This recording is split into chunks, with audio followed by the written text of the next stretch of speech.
is St. Louis Cardinals baseball. Spring training 2020 rolls on from Roger Dean Stadium in Jupiter, Florida. This afternoon, the American League champion Houston Astros in town to take on the St. Louis Cardinals. And welcome to Cardinals baseball. That's Rick Horton. I'm Dan McLaughlin. Delighted to have you with us.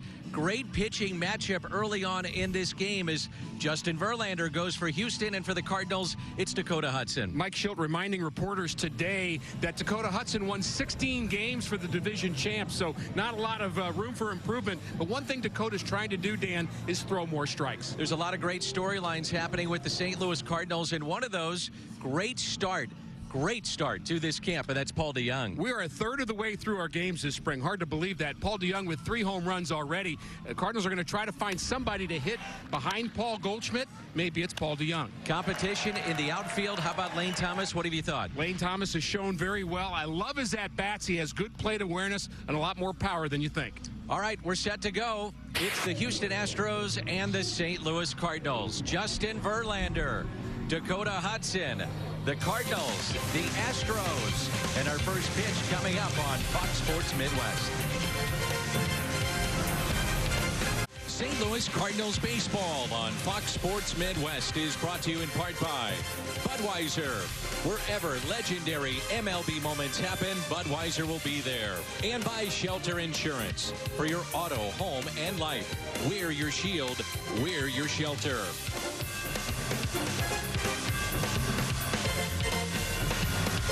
St. Louis Cardinals, and this afternoon they'll play host to the Houston Astros. Along with Rick Horton, I'm Dan McLaughlin, our entire Fox Sports Midwest crew. Great that you're with us as spring training just keeps on going. It keeps rolling, and Dan, you never know what you're going to get in a spring training game. You may get the B squad, you may get the C squad, but for the most part today for the Astros, it's their starters. We're seeing plenty of their top players in the lineup today, including Springer, Brantley, Bregman, Gurriel, and Correa. So it'll be a competitive day, and they also have Justin Verlander up against Dakota Hudson, who figures to be a mainstay in the Cardinals rotation in 2020. 16-7 a year ago. Third appearance of the spring, but his first start today. Pitched in relief of Jack Flaherty in his first 2 appearances, February 22nd and the 27th. And so it's Hudson this afternoon. The lineup that Ricky spoke of: George Springer, Michael Brantley, Alex Bregman, Yuli Gurriel, Carlos Correa, Kyle Tucker, Aledmys Diaz, Martin Maldonado, and Steven Wren. And Dan, I'm not rooting for it, but I wouldn't be surprised, and we'll give you a chance to hear it, what the reaction might be for some of these Astros players here at Roger Dean Chevrolet Stadium. Dusty Baker has had a terrific career as a manager, and he is in the right place at the right time with the Astros. George Springer, career high 39 home runs, 17 more than 2018, despite playing 18 fewer games. And he chops one foul. He had 12 leadoff homers, and that's one shy of the all-time record held by Alfonso Soriano for a single season. Hitting .222 this spring.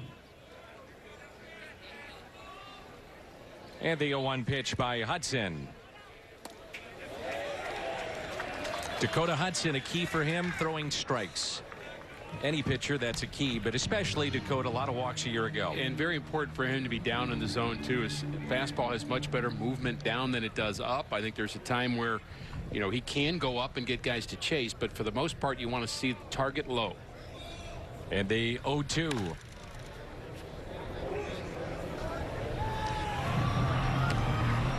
It's a ballpark that holds close to 7,000, and we've got a packed house here this afternoon. Opened up in 1998. One Cliff Polite threw the first pitch ever in this ballpark. Is that right? 23 years ago. Yep. Cliff would go on to be a world champion with the Chicago White Sox and their club in 2005, who ironically defeated Houston, swept the Astros that year.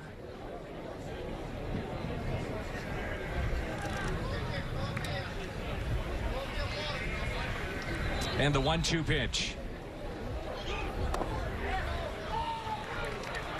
You can hear it here. Some of the fans screaming fastball, curveball, changeup. It's going to be relentless for a while. Chris Spire did tell me, and he's going to be a confidant, bench coach, friend for Dusty Baker. He always has been in his years as a manager. He was telling me things have calmed down a little bit since the beginning of spring, but it's going to be all season. We're still waiting word to hear about the fallout from the Red Sox, and that's still on tap. Expecting that today or tomorrow, and we actually expected it last week. And maybe some news beyond that about how baseball is going to handle technology as a whole at the ballpark. 3-2 put in play. Shortstop Paul DeYoung, and there's one away. Cardinals defensively with Dylan Carlson in left, Lane Thomas in center, and Dexter Fowler in right. Infield features Max Schrock, Paul DeYoung, Colton Wong, the Gold Glove winner, Paul Goldschmidt at first, and Matt Wieters behind the plate. Numbers for Mike Schilt, 132 and 99. His record as a manager in St. Louis.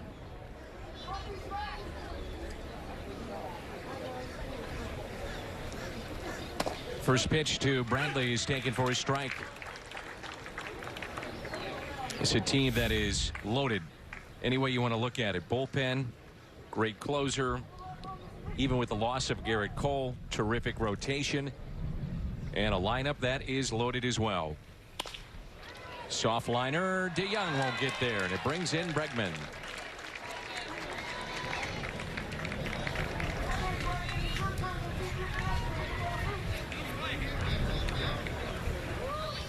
The third baseman, number 2, Alex Welker.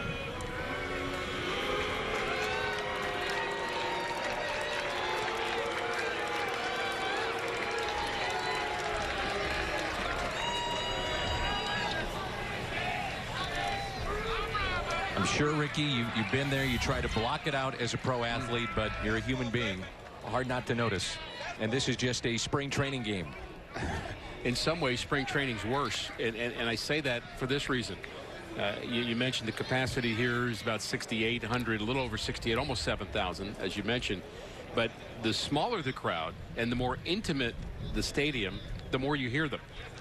If you're in a ballpark and there's 40,000 people, you just hear this dull roar and of the boos or whatever. You can't really distinguish it, but you can hear voices here, specific voices, and that might sting a little more, perhaps. The 1-0 pitch to Bregman. Hit up the middle. Wong, a diving stop, a flip to Young. Oh, what a double play! What a double play! Wow! Remarkable 4-6-3. That is awesome. Awesome. Awesome. Colton Wong with the play of spring thus far. One of the best plays you'll see spring training, regular season ever. Anywhere. It is a spring training game, but my goodness, it is not hyperbole to say that that was a great play. Justin Verlander on the mound for Houston. How about what he has to do, Dan? He actually took a misstep to his left. Then he comes back to the right, and he flips it behind him while he's falling to the ground. Paul DeYoung, why is he even looking for that ball, for goodness sakes? But he was right there to get it and complete the double play. You saw the reaction on the bench. That was a big-time play. Wong pops it up on the infield. Correa with the catch. Colton Wong, his resume defensively a season ago, winning his first Gold Glove. Second, Cardinals second baseman to win a Gold Glove. Fernando Vina did it a couple of times. You know, I know you're supposed to earn it throughout the whole season, but after that play, can we just give him another one? Man. Just, you know, in advance, with expectation that he's going to have that kind of year again. I mean, that was, Danny, that was a phenomenal play. So he hesitates because he doesn't want to collide with DeYoung, I'm assuming. It's both, you know, it's both going towards the middle there. I wonder whether he thought it would hit off the mound differently. That too. Numbers on Justin Verlander last season, 21-6. Very well could be headed to the Hall of Fame too. Not bad for a 36-year-old. Man. As Yadier Molina pops one foul and out of play. So Wong, Molina, Goldschmidt, then DeYoung, Fowler, Wieters, Carlson, Schrock, and Thomas for St. Louis. Golden led all second basemen in defensive runs saved, 14. Zone rating as well. Also in assists and total chances. The 0-2 pitch to Yachty. Fair to say it's one of the reasons Dakota Hudson won 16 games. And of course, he had to do his part of the job, throw strikes, get people out, get people to hit ground balls. Great ground ball rate for Hudson. But when you've got plays like that behind you, my goodness. And on the flip, he even led DeYoung. Yes. Think about that. Yeah, and it was behind him. So he had to catch it going away, turn the glove, and flip it in the reverse direction. He's on the ground, and look at that flip behind him. And he led DeYoung right over the bag to complete the double play. Again, I love the react from the Cardinals dugout. You know he had a blast doing that. Here's a 1-2 curveball and a beauty. Freezes Yadier Molina. Out number 2, and the batter will be Paul Goldschmidt. So many weapons for Verlander. He's got the high 90s fastball, good breaking pitches. He's really got everything. And Verlander, one of 2 pitchers in the history of the game of baseball, Dan, to be able to write on his autograph MVP or Cy or ROY, which is Rookie of the Year. So he has all 3 of those awards. Only Don Newcomb, the only other pitcher to be an MVP, a Cy Young winner, and a Rookie of the Year. Won the Cy Young last year, 21-6, 2.58 ERA, 300 strikeouts. It really was take your pick. You want Verlander, you want Cole, either one could have won it. Dusty Baker was telling me today, he said, I would have liked to have had Cole back. I understand why we didn't get him. Of course, it wasn't we at the time when that decision was made. But Dusty, of course, is part of we now. He just signed it. Dusty did a 1-year contract. And it's kind of a mutual thing just to see how this all plays out this year. And it'll be a turbulent year for some of the players. But, you know, again, baseball players tend to be resilient. And Dusty is, and I told him this, Dan, I think the perfect guy for this moment. He's 137 wins shy of 2,000. And if he goes to postseason play with Houston, that would then give him 5 different clubs that he would have led to the playoffs: the Giants, the Cubs, Reds, and Nationals, and then Houston. Now you're starting to talk about Hall of Fame territory there. I think so. 15th all-time in wins.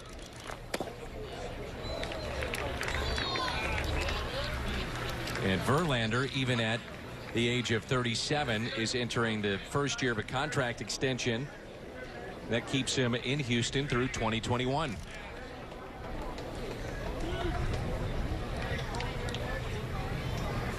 Three-two pitch in the air on the outfield grass, and the catch is made. It'll be Gurriel, Correa, and Tucker coming up. The second inning for Dakota Hudson.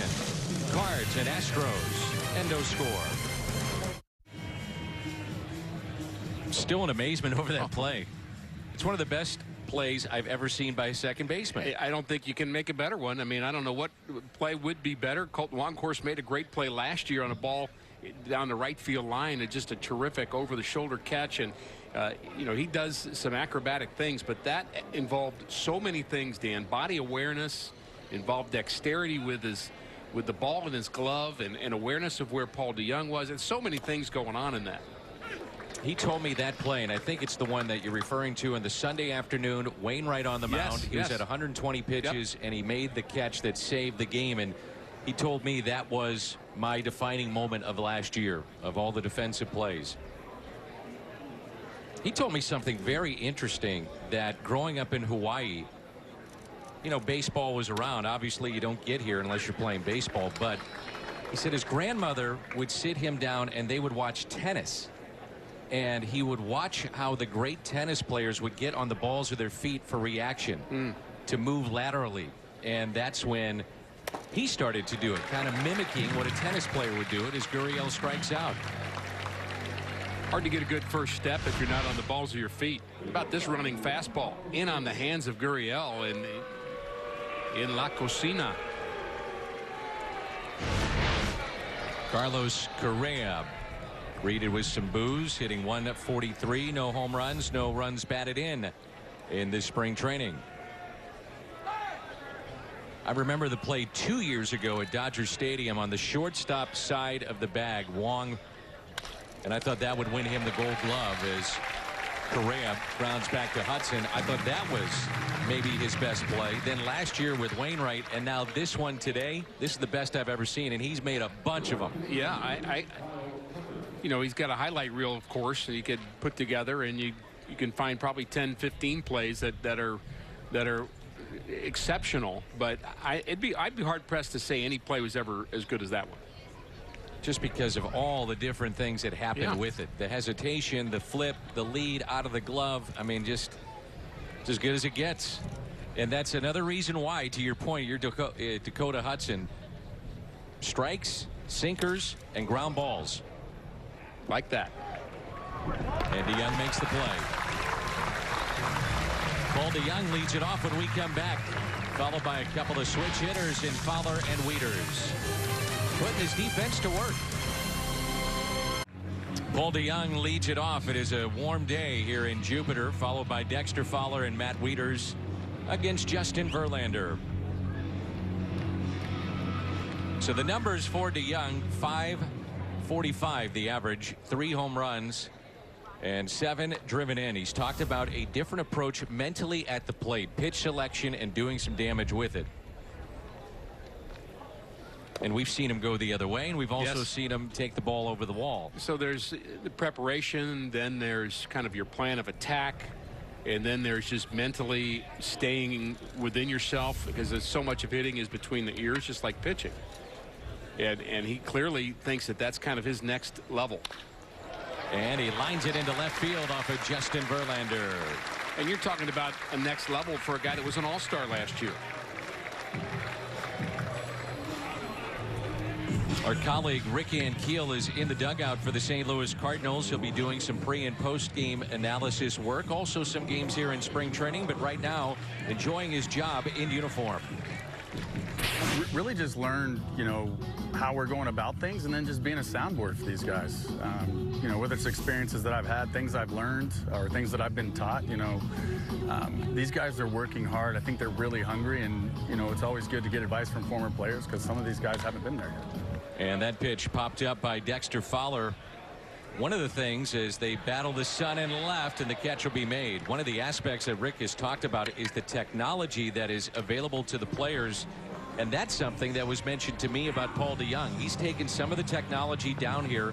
He got here in December and has applied it to what's happening in spring. Yeah, and Rick has said some things to both of us, and certainly we know this to be true just through many other players, is it's how much you can handle of that technology when you start to feed that to players, and certain guys can handle more, and Paul DeYoung can handle a lot. I mean, you could give him, obviously he's a very, very bright guy, and that's pretty clear from listening to him and thinking about his background, and, you know, studying engineering and chemistry and biology in college. For goodness sakes, the guy, you know, is more geared in that direction almost if you sit down and talk to him than talking about baseball. But he uses technology and he uses information, I think, in the right way, and some guys don't want all that. They want to do by feel, but he's a real learner. Wieters showing bunt against the shift. So you mix in technology, you mix in being a great athlete and his smarts, and you got a pretty good combination of a near 600 average in spring training. Yeah, and I would say that being smart and just naturally intelligent is not always the only asset when it comes to being a player. Sometimes that gets in the way. You can overthink, but I don't think he does that at all. So by Wieters 2 pitches ago, just showing a bunt, it changes the defense here for Houston. And I think you have to do that, don't you? So you show the bunt, you may give up a strike to do that. I mean, that's the downside of it. You may put yourself in the hole doing it, but you know, I do think that players are on the rebound a little bit in terms of making an adjustment on how to use the entire field again. I think we're going to see a rebirth of that. It's been evidence. We've seen Matt Carpenter and Colton Wong defended differently this spring training already. Now, whether that sticks, we'll have to wait and see. But they're not as over shifting on those two guys because Carpenter is publicly saying I need to do more the other way, and Wong has already been doing that. It's a ball and 2 strikes. DeYoung, the runner at first base, and that's taken a bit high. 2-2. I've always felt too, when you've got Justin Verlander on the mound, if you can get a little bunt down the other way and get a base hit, that's probably a better result than you might get on average swinging away. Exactly. It's Verlander, Greinke. They had Garrett Cole last year. Very good pitching for Houston again, as Wieters is out in front and pops it down the right field line, and a souvenir on a beautiful day here at Roger Dean. I think Verlander may have balked on that last play. He didn't really stop.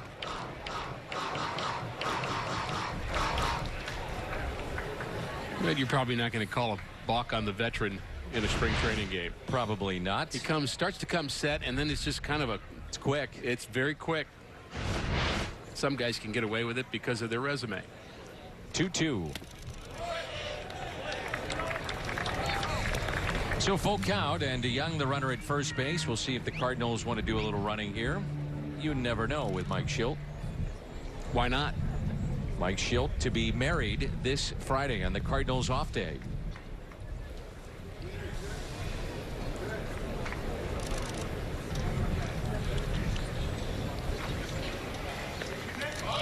Runner goes, and it's hit down the right field line. It is hooking, and it is a foul ball.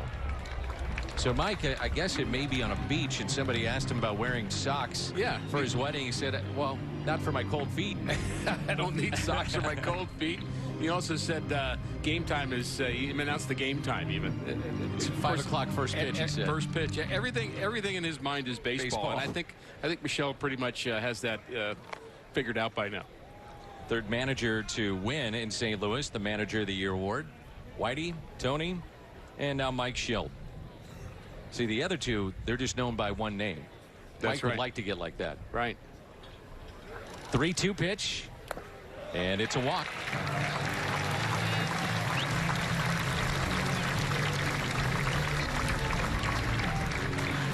Yeah, that's what one of the byproducts, I think, when you start the runner. I think that creates a little havoc in the pitcher's mind that sometimes leads to things like walks. Now, of course, Verlander is a pretty calm and collected customer here, but by Mike Shildt sending the runner on the pitch before, I think it makes you think twice about how you come set, and it may just have that little divided attention to keep you from throwing a strike to the plate. Now Dylan Carlson. Like this matchup here. This is fun. This is the kind of matchup that sticks with you. And you watch how he takes pitches. Is he overmatched? Is he a big leaguer right now?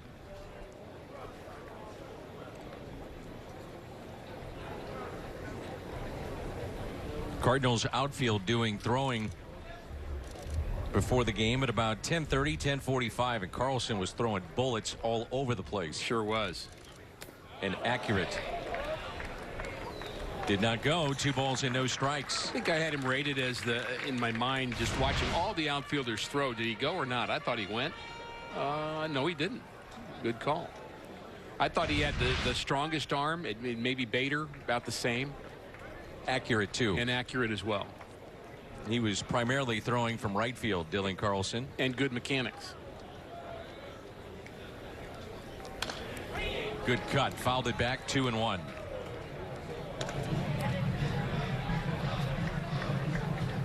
This is where you wonder whether a young guy is batting against a right-handed pitcher wearing a blue uniform, or is he thinking about the name on the back? Mm-hmm. Grew up watching Verlander. He's a baseball rat, like a gym rat in basketball, and has followed the game his entire life. Grounds it into the shift. Correa steps on the bag, throws behind at third, and throws it away. A run will score. That's Paul DeYoung, and it's 1-0 Cardinals.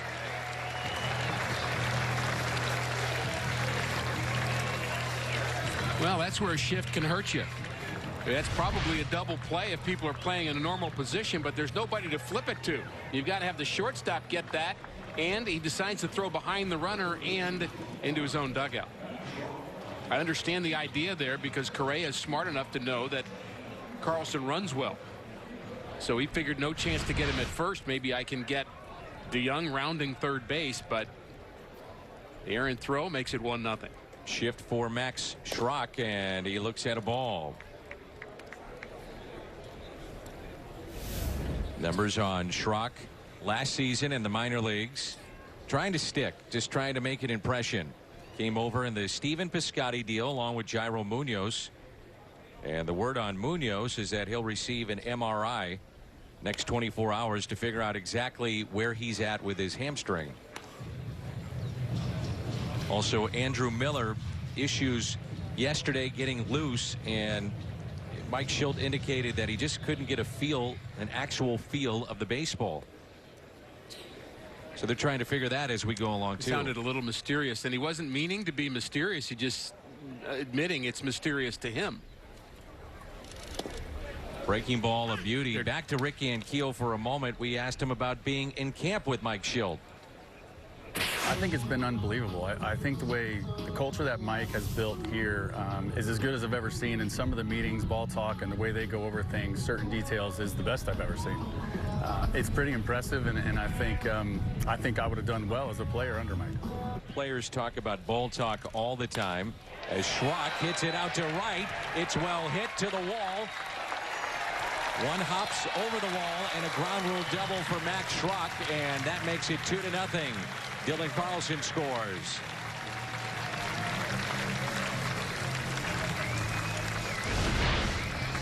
Well, the error leads to more than just one run because the inning gets prolonged and Schrock gets a ball he can handle.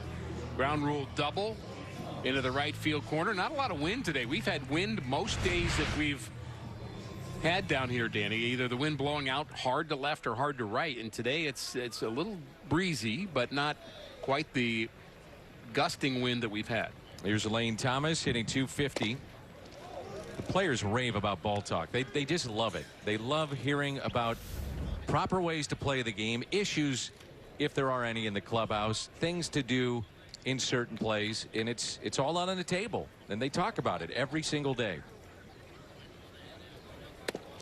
One of the laments of old-time players maybe 20 years ago or 10 years ago was that players didn't sit around and talk about the game the way we used to. That's the phrase you would hear, and that happened after games. And the idea was there'd be more players with headphones on and playing video games and not talking about the game. Well, what Mike Schilt has done is he's forced that again. And he's forced it at the only time that it really is practical now, and that is before the game. And he started that, implemented it, and it's been hugely successful because the reality is you get people talking about their craft. These are the best 780 players on the planet. And if you don't like talking about baseball, you should probably go do something else. Another fastball popping the mitt of Maldonado. Evens it up at 2-2. So anytime we ask about Dylan Carlson, whether it's Mike Schilt, John Mozeliak, those kind of guys, they say, yeah, it's been fun to watch him, but we really like what we've seen, too, out of O'Neill and Lane Thomas. Right. Now, the numbers sometimes don't always show that. Lane hitting .250, but we like the way that he's going about it.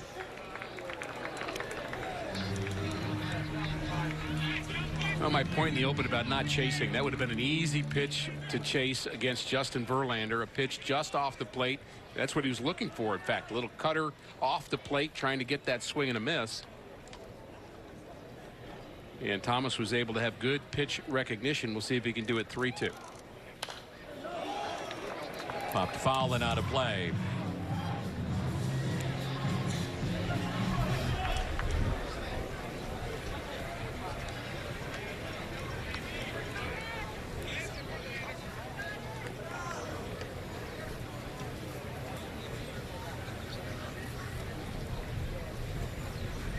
Three and two the count. This is Verlander's first start this spring. And Thomas hits it to short. Correa up with it. And he makes the play. Cardinals pick up a pair, and they pick up a lead.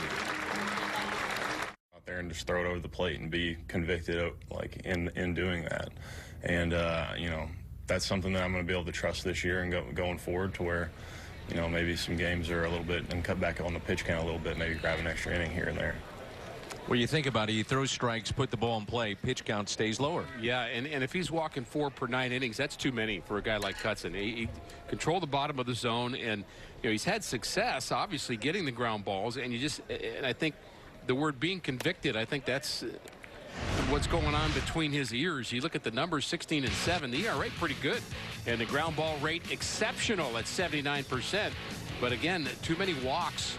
11.3%. That's a high walk rate, and you wouldn't think of a command control pitcher as a guy that would walk a lot.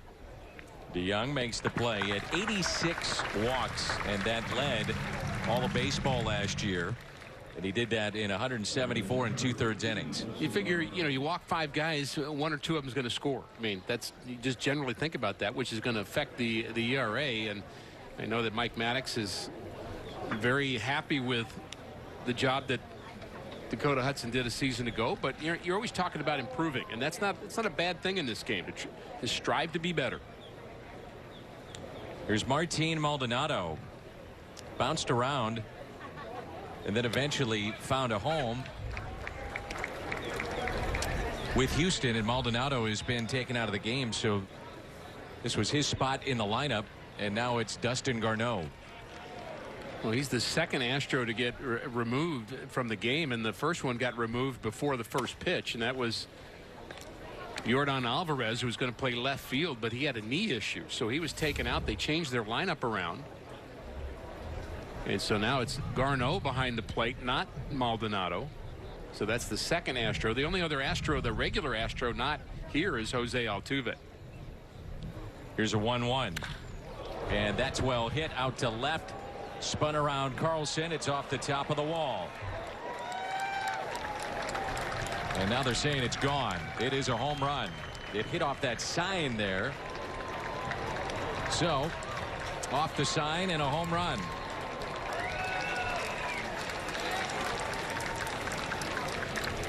Dakota gave up 22 homers a season ago. Did not notice anything with Maldonado defensively. Pitch up a little bit, and of course the modern player knows about launch angle, and he launched that one. Here's Steven Wren batting .250 this spring, and there's strike one.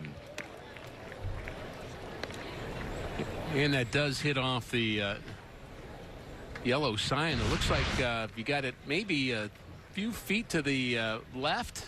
Somebody wins $25,000. Is it to the broadcaster? Let's see. Yeah. I didn't get the details of that. So you put it in that 0 and you get 25 grand coming your way. Huh. I mean, it seems like he hit it pretty close. He should get 5 or 10. Hit it pretty far, I know that. Stung it. Another ground ball out for Dakota Hudson. Makes me think of a ballpark that I played in years ago. It was I believe it was in Portland, Oregon, maybe Vancouver. I don't in the PCL, and there was a brick wall in left field with a little hole that if you hit the ball in there, you'd win just like that, 25. Well, I don't think a baseball would fit in that hole, so I'm not really sure that's fair. Well, it's pretty good marketing, though. Yeah, it is. You know, it we're is. safe. We're not going to lose any money, and we get the signage. It's something like that in Durham too. The Durham Bulls had it. So the top of the lineup now for Houston, George Springer. And the first pitch taken low for a ball. Reminder that we have St. Louis Blues hockey coming up tonight on Fox Sports Midwest at 5:30. John Kelly, Bernie Federko, Darren Pang, Scott Warman, and the gang. The Blues are red hot right now and heading down the stretch. And then this weekend we have the Missouri Valley Conference basketball tournament as well, to go along with some baseball too. We'll be back at it on Saturday and Sunday here on Fox Midwest. The 2-0 pitch. There's a strike, 2-1. Saw a video today about a new thought about how to frame pitches for a sinker ball pitcher that throws down in the zone. There's some catchers. Mitch Garver's doing it with the Twins, where he's starting out with the glove below the zone, so he's pulling it up as he frames it instead of pulling it down. because is of the doing sink. that a little bit. Well, it's a new thought, and it makes some sense. I think an umpire can, they're human, and they're not stabbing at it. They're not stabbing at it, right? So if you start out with your glove at the knee, and that's the target, a sinker ball is going to end up below that target and still be a strike, but you have to pull it down, then pull it back up again, and it's going to look like you're stabbing at it. And there's a perfect example. Yes. Now, if he'd have had his glove on the plate, and I'm not saying that I think it's a good idea or a bad idea, pitchers would have to buy into that because they might think, well, you're not showing me a target. But if the glove was below the zone and he came up to catch it and framed it up, it might look more like a strike. 3-2 pitch. Got him on the inside corner. The strikeout of George Springer. That ends the top of the third. The soft hands, as Ricky pointed out there, of Matt Wieters. Nice round of applause for Colton Wong. It'll be Wong, Molina, and Goldschmidt for St. Louis in their half of the third against Justin Verlander. I would think he's getting very close to his pitch limit. Wait, Ricky, there can't be many that remain from that 06 season. Verlander being one. He was a member of the Tigers. You got Yadier Molina, Albert Pujols, Adam Wainwright. Not many. Fernando Rodney. Oh, yeah. Boy, PFP was a big thing in that series, wasn't it? Enormous. Here's the 0-1 pitch. David Eckstein, the World Series MVP. I love to emphasize defense. I think it's much more important than we tend to give it credit in this game. But I think the Cardinals last year being Central Division champions has as much to do with them defending 1,000% better than they did the year before. It's a massive reason why. Yeah. Pitch taken high, and it's 2-1. Wong popped out to short first time up. A lot of conversation about the Cardinals down offensively last year. Several players below their norms. Not a lot of power. All of that. And yet, Central Division champions winning 91 games. And that's it out of play.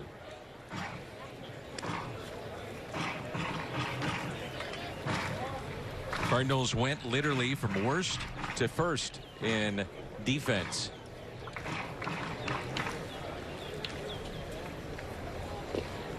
First team in Major League Baseball to have the most errors one year and then the fewest the next.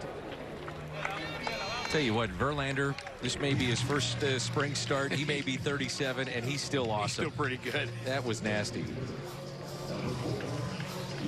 Sign up for the all-new Cardinals 5K presented by Fox Sports Midwest on April 11th. And the 5K course winds through downtown St. Louis, and along the riverfront, you'll finish at Busch. And sign up at cardinals.com/5K.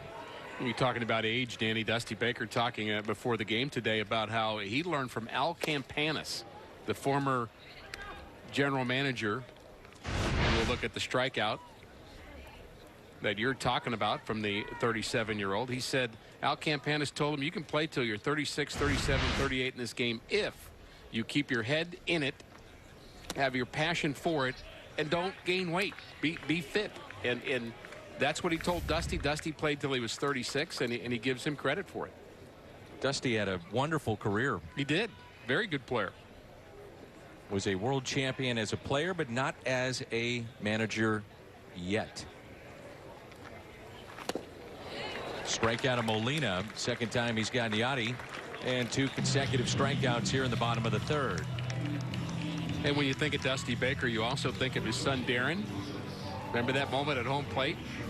JT Snow. JT picking him up. Saving his life. Yes. Well, Darren is now playing college baseball at Cal Berkeley. And regarded as a top player. Yes. So 2 outs and nobody on.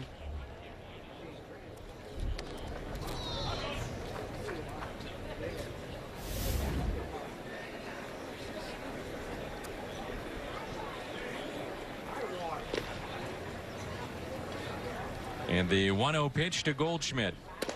So you said he's the right guy for the job. And why do you say that? Well, he's honest. I mean, he will tell you honestly. Now, he might not tell you everything you want to know, but he's very direct. very likable, very easygoing.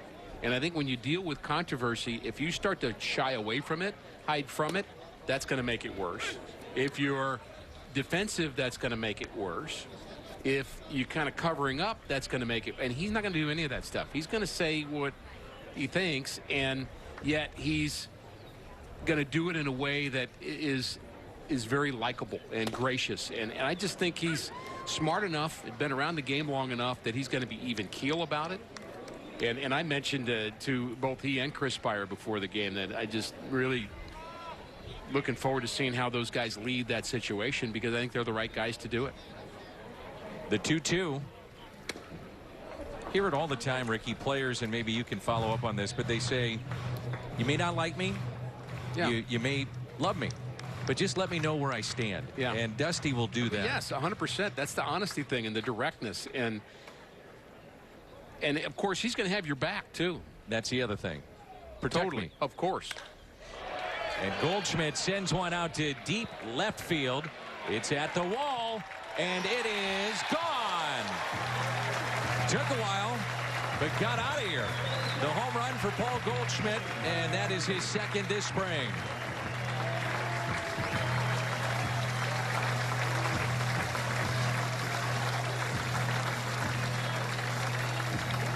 Well, some home runs are line drive home runs. Some are fly ball home runs.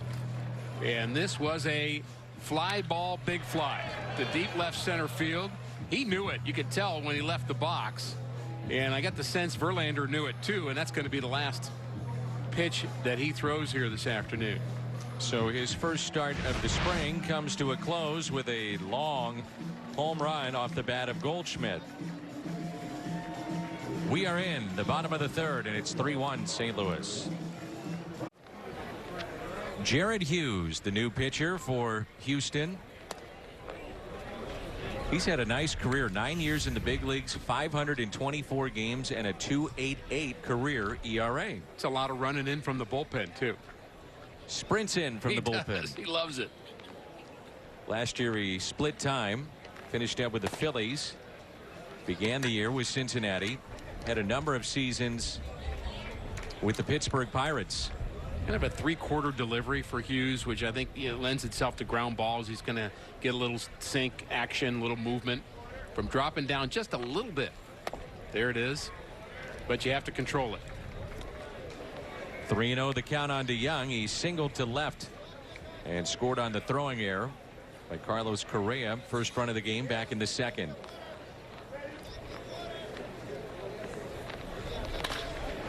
Takes it up the middle on a 3-0 pitch, and Paul DeYoung is 2 for 2.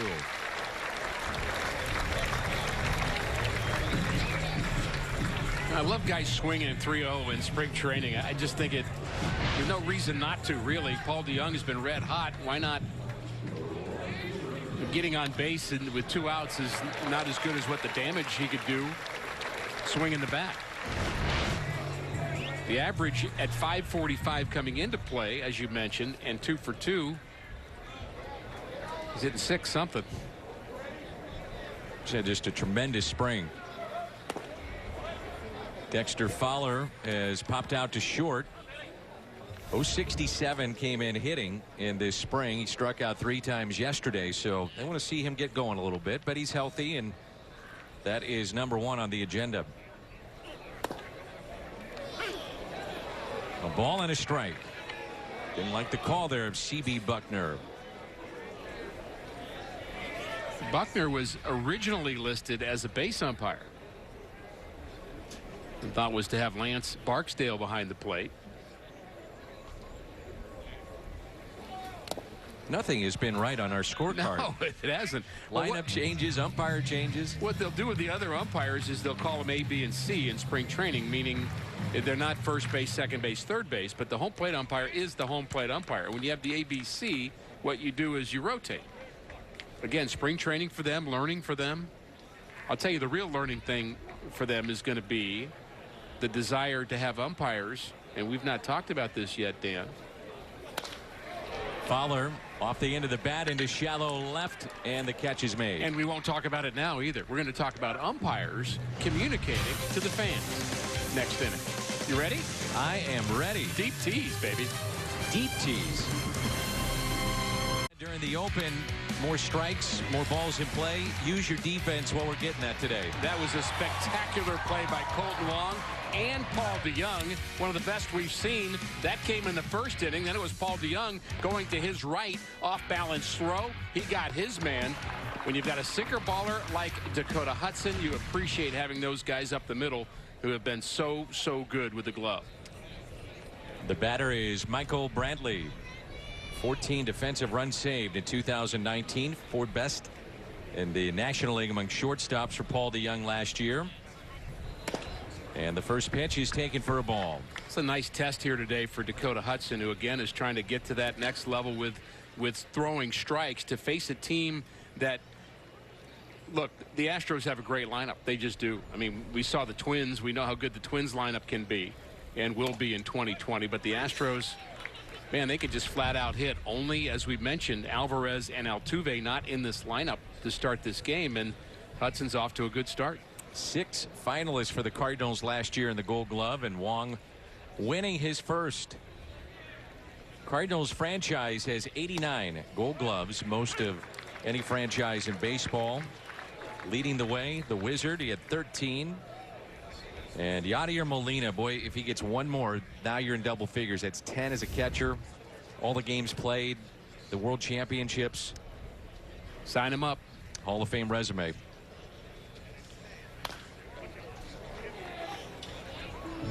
So that's the players. Now, I want to know about these umpires.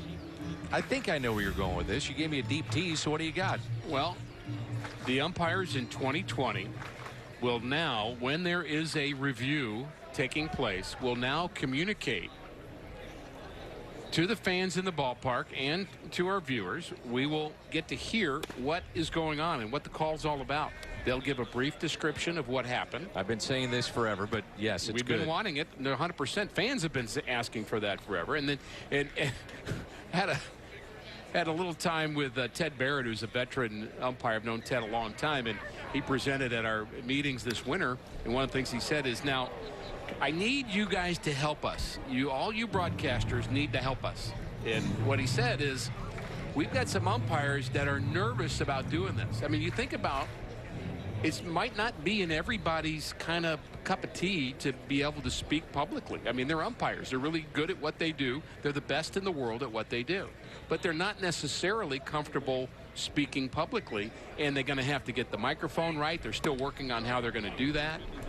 They're probably going to have the headset actually linked to the stadium audio as well as our audio, and they talked about having a mic or to have a lav mic or all kinds of options, but they're going to have it hooked to that headset. And the concern would be that they're going to get a little nervous about how to succinctly say what just happened.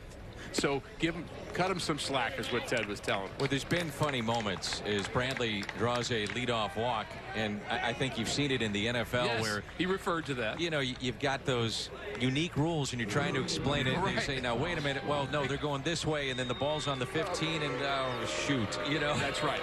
That happens. It happens to you and me, Dan, and we do it all the time. Right. But an umpire doesn't. And that's okay. I'm good with it. Hey, the only time I ever umpired, I was asked to umpire a Little League game to play at first base. And I got kind of that little panicky moment of, well, he looked out, and then he looked out, and I called him safe, and I don't even know why I did it. I was like, I called him safe, and I had one of the parents screaming at me. I was about 12 or 13. I was doing actually a junior league game before Little League, and I wanted to just go home right then. I said, I'm done. This is too hard. I'm not doing this. Alex Bregman at the plate. And it's 2 balls and no strikes. But there are plays in the game of baseball where you have confusion, and there could be double challenges potentially. Plays at the plate. Is there a lane? Was there a tag there? Okay, then that goes to second base on that play. I mean, those things happen. And you and I are very conscious when we are doing a game that we have listeners that are all over the place in terms of their knowledge of baseball. Think about that reality. And you realize you're communicating to people who have been fans for 60 years and people who have been fans for 60 minutes. And all ages. from all backgrounds, and we're trying to communicate to them, and there's a challenge in that. Some want numbers, some want stories. We know that. So an umpire is going to have 40,000 people that he's going to try to communicate to, and he's going to be dealing with all of that reality. How complex do you make that explanation? Well, to me, it's great. And more clarity on these. More info. Yeah, they knew they had to do that. The fans were clamoring for that. It's very important. Yes. And we be left in the dark many times trying to figure out, well, there's 2 or 3 different things could be challenged here, but we don't know. And you don't like that. I mean, you want to have clarity for the fans. 3-1 the count. With Bradley, your runner at first. Very anticlimactic just to get a little sign, like, say, for a hand sign. That was so anticlimactic to the review.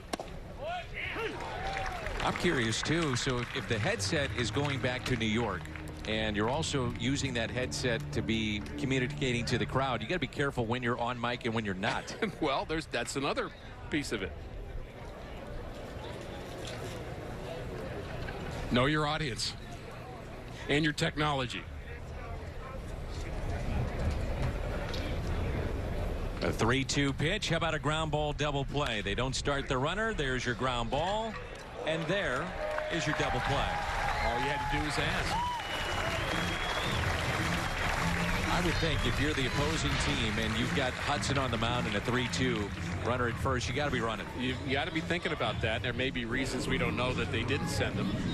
But what I do know is Bregman's been booed twice and made 4 outs in 2 plate appearances.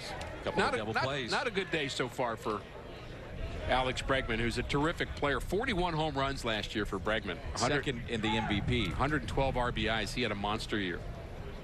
Yuli Gurriel. And these are talented players, and unfortunately, there's going to be many that are saying, well, how much was that aided, though, by what has been transpiring over the last handful of years? Reasonable to ask that question. 107 wins last year. A lot at home.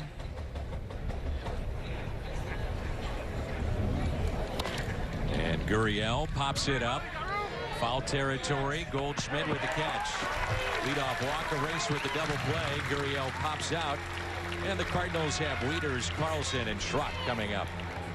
In Jupiter, Florida. Season tickets are on sale now at Cardinals.com. Great seats available with season tickets and promotions throughout the year. And opening day, not sold out. So if you wanted to go to the home opener,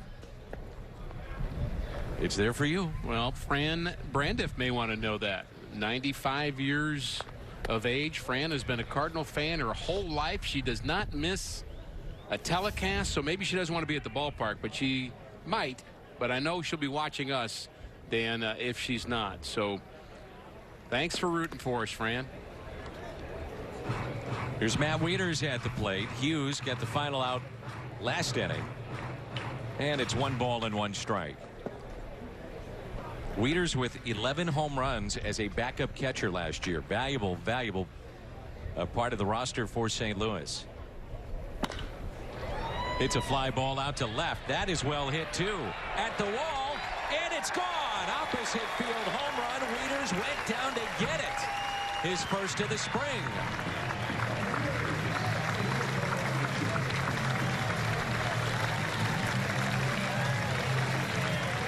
You were talking about his home run production of 2019. Very prescient of you. Love how that works out like that. I just knew this was coming, Ricky. That's basically why. I mean, he was going to sinker ball. You know, he's going to go down and get it. It just, you knew it was going to happen. He was aiming for the 25,000 too. Yeah. Might as well aim for it. You never know. You might get it. Yeah, then you'd have to pay taxes and, you know, nah. Well, I'm all right with that.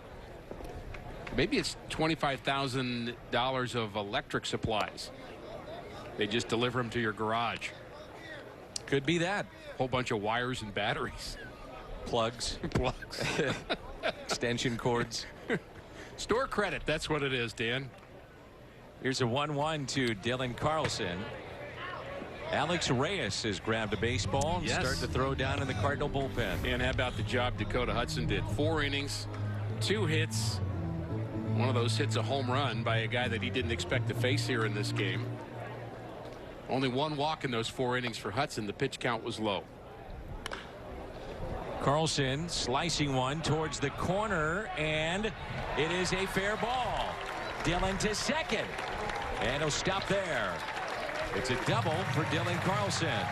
Ball is carrying pretty well there to left. Yeah, you know, I said it was just a slight breeze, but it's picked up a little bit, and you may not be able to tell by the flag in right field. It looks like it really is blowing out in left.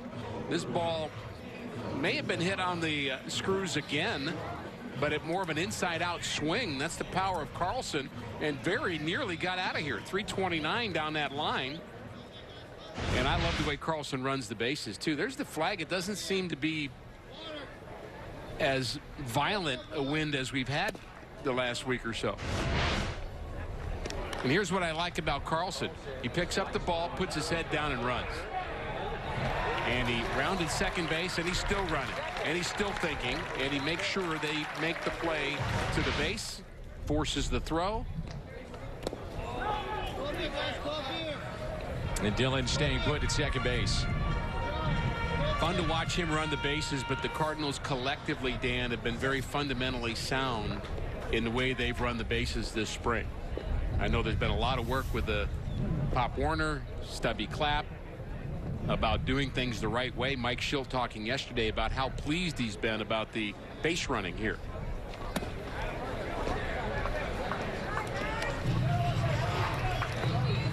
Three-0 the count on Max Schrock. So you've got all kinds of situations here as a base runner. You think about nobody out, pulling it to the right side. That's right. You got the outfield arms in play. Situational baseball that comes into this type of situation. And with that, we talked to Pop Warner this morning about that, the Cardinal third base coach, in talking to his base runners. It depends on the situation, obviously, and what Schulte wants from the base runner. But just communicating all the different scenarios that'll happen, whether we're going on contact or, you know, seeing it through if the infield's in or the middle's back. You know, what we want with ground balls. You know, we're going to go. We're going to see it through. Fly balls, what we're going to do on, you know, short pop-ups that we don't know if they're going to catch it or not, whether it's halfway, or we're going to use our instincts and tag on a ball that's, you know, taking the middle infielder away from the ball. Just all scenarios that might happen. We're just trying to verse them so they're ready when it happens. It's a lot of stuff you got to go through. Yeah, and he had a specific instance of that yesterday where what he did is he saw a ball hit to right field that he said, I wasn't going to send him. In fact, he's telling everybody, watch, watch, watch. But he was watching yesterday. This ball's hit to right field. He's telling Ravello right now, no, no, no. But what he does is he sees the right fielder drip to his right, and he changes his mind at the very last second and says, go, go, go. And that's a third base coach on the money, on the ball, paying attention to details, and then communicating quickly to a player, and it led to a Cardinal run. Good stuff. Runners at first and second now, and Lane Thomas is at the plate. So a home run, a double, a walk, and now Lane Thomas, who grounded out to short his first time up.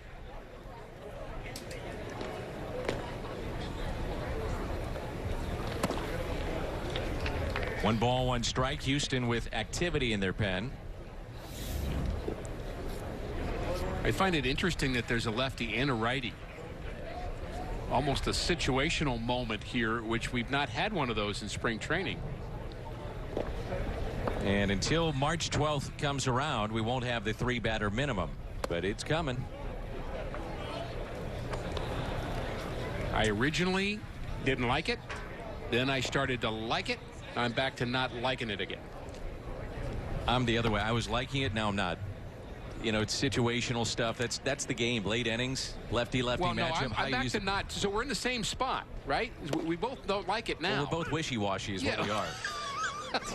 We're going back and forth. We're trying to please all the people all the time. And you can't do that, can you? I can't just please everybody. The late inning mixing and matching, it's part of the game. Baseball, right? It's baseball. The 3-batter minimum. You saw the rule. That pitcher comes in unless he gets an out to end an inning. If you just pitch to one batter, inning ends, then you can come out. But otherwise, you've got to face 3 guys. And so a manager now has to think about the matchup and the next matchup and the next one. The 2-2. And a full count. Wong on deck.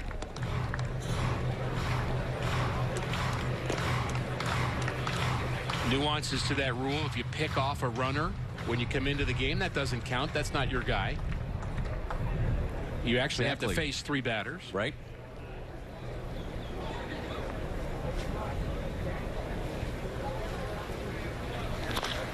Puts it in play, slowly hit, and Bregman makes the play. Runners advance to second and third.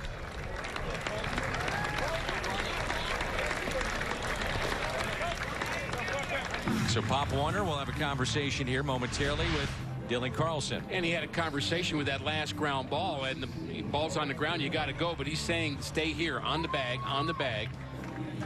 And now if that ball would have gotten through, let's say that's a base hit, the complexity for Pop Warner then is he's got 2 runners to worry about.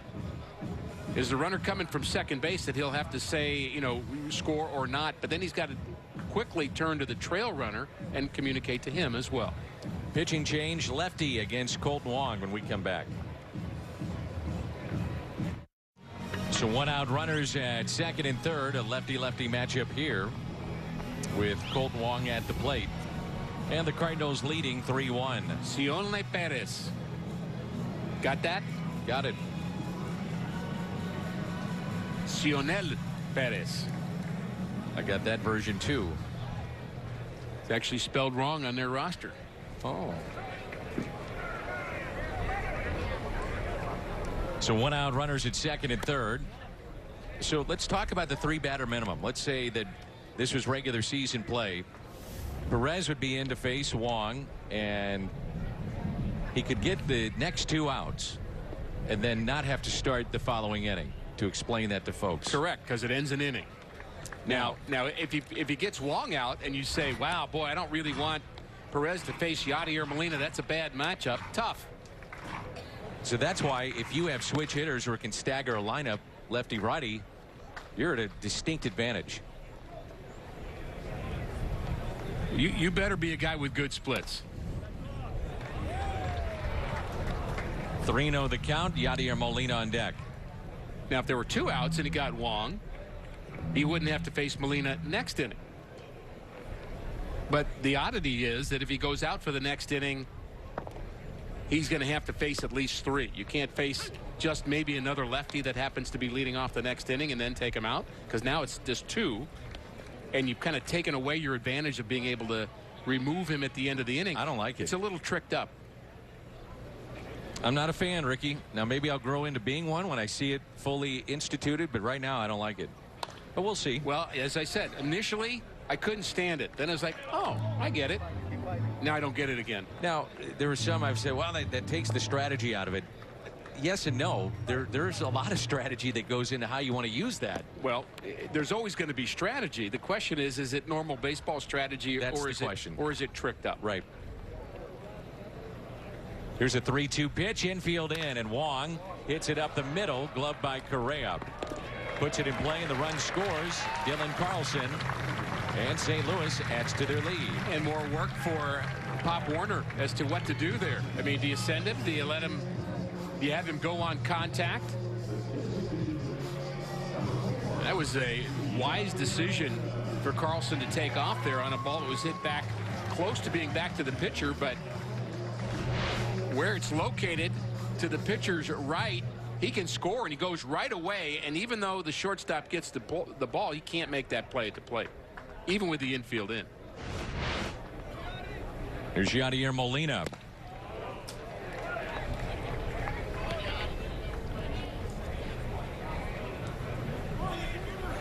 One other facet, Dan, to the 3-batter minimum rule is if a pitcher pitches this Perez, you'd say, well, why don't you just kind of fake pull a hammy? I mean, not that there would ever be gamesmanship going on. We've never seen that. Never seen that in sports ever. Let's just say somebody had that idea. Well, if he pulls the hammy, the talk is, and I don't know that this has been 100% confirmed, but he would need to go on the 15-day. And they've changed it from 10 to 15 correct, again. which makes it more of a penalty. 15-day injured list. But I like the 15-day injured list even better than this rule, because that's going to keep you from playing around with your bullpen guys from AAA to the big leagues. And managers have realized that they don't have a 13-man staff. They've got a 16-man staff. because the AAA guys will just rotate in and out, and that's not the intention of that, in my mind.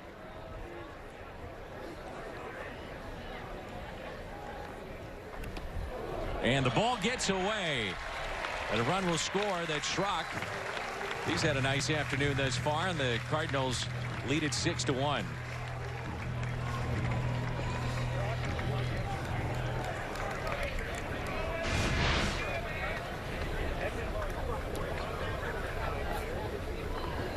Just overcooked that one.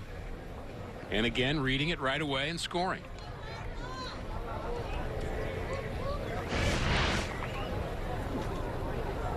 Here's a 3-1 pitch.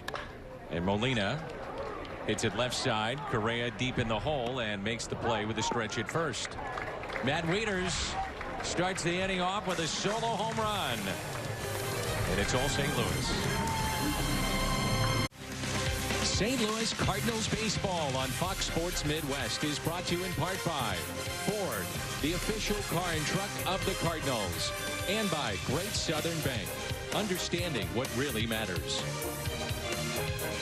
Dakota Hudson, ton of ground ball outs today. Did give up a home run to Garneau, and with those ground balls got a couple of double plays and was really good, and now gives way to Alex Reyes. His numbers last season in the minor leagues. And I am so interested in watching him pitch today. You know, he's a guy that I root for all of the days and months that he's been dealing with rehab. But the great stuff of Alex Reyes, the big curveball, the sharp slider, the 95 fastball. I mean, really a can't miss guy that has just run into a lot of bad luck. First pitch, a curveball dropped in to Carlos Correa. Popped up to the right side and out of play. This is a good test for him, too. Middle of their lineup. Yeah. Pitch at 95 miles an hour. So, you know, Alex still has it. He's had a lot of fluctuation in terms of his body type, too. He was a big guy. Then he really thinned out, maybe too thin. Now he's kind of in the middle. But I know he's worked very hard to get back to this spot. And the 0-1 is lined out to left. And drops in for an extra base hit. Correa to second base. Check that, the 0-2 pitch.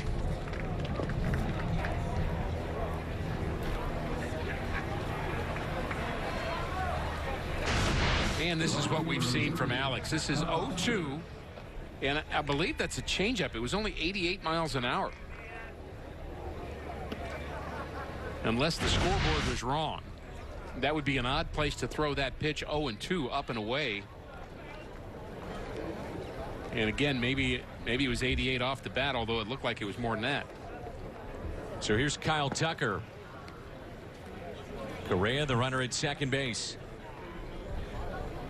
But it's really what Alex has been trying to get is consistency. You saw the first curveball he threw. Nasty. Strike one. That curveball right there just flipped out of his hand. You know, if you're ready to be big league ready, and it's going to take him a while to get there, you've got to be right on time 9 out of 10 times at least. You just can't make mistakes. There's a changeup and a beauty. And then you have that pitch. Right. And that's what we're seeing on the backfields, bullpens, live BP. And that was 88, so I think the 0-2 pitch was a changeup that was just a bad one. If he threw that pitch to Correa, Correa would have been out.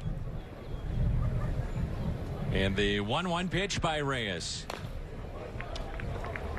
And the point what we're trying to say is there are times you'll see a particular pitch and you say, wow, that is unbelievable. And then he'll spin one the next pitch. He's thrown 6 pitches, Dan. 4 of them have been great. One was a hanger, it was a double, and one was ball one to this batter. And he's got a guy on second and nobody out. And that's the result that a pitcher deals with if you make a mistake. As Tim McCarver would say, this is the big leagues, man. Nasty. Strikeout, Alex Reyes. This is the big leagues, man. And that was a big league curveball right there. Kyle Tucker is one of their stars of the future. Oh, man. And you hope you can say the same thing about Alex Reyes for the Cardinals. Just 25 still.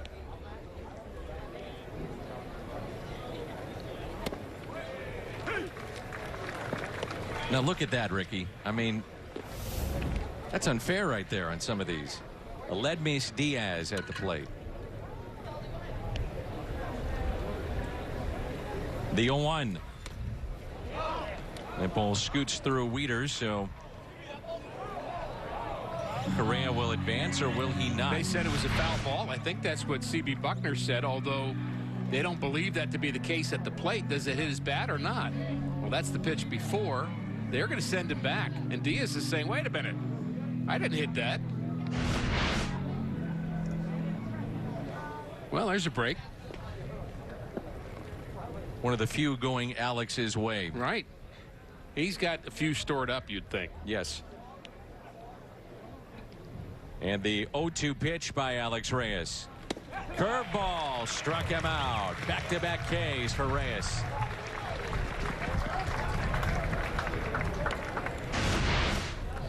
Well, I've lost track now of the count, Dan, but I'm going to say 7 out of 9 have been good pitches now. I like the ratio a lot better.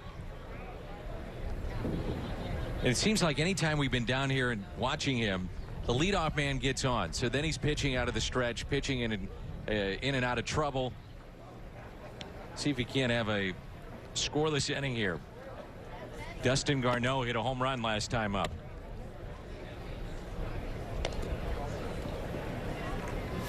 I guess the question at this point, Ricky, once he gets that consistency, where does he fit in? Good question. Well, it may be a question of where is he needed. I would like him as a middle of the game guy. I think he's got enough pitches that you wouldn't want to necessarily think of him as a could he be a closer? Maybe. Could he be your 8th inning guy, 7th inning guy? Maybe. Although again, we may be doing away with the 7th, 8th, and 9th inning pitchers because of the new rule. May change things. 2-0 the count on Dustin Garneau. And time called. Cardinals picked up 2 runs in the 2nd inning, 1 in the 3rd, and 3 in the 4th as we play here in inning number 5. And the 2-0 pitch from Alex Reyes. 2-1. I'm just glad I'm up here. Pretty good stuff. Just be consistent, right? That's right. Don't make a mistake. Of course, that's not what you want to have as your swing thought. It's like, don't miss this putt. Is not a good way to putt. 2-1 pitch. Curveball, left field. Here's Carlson. Here's his throw to the plate.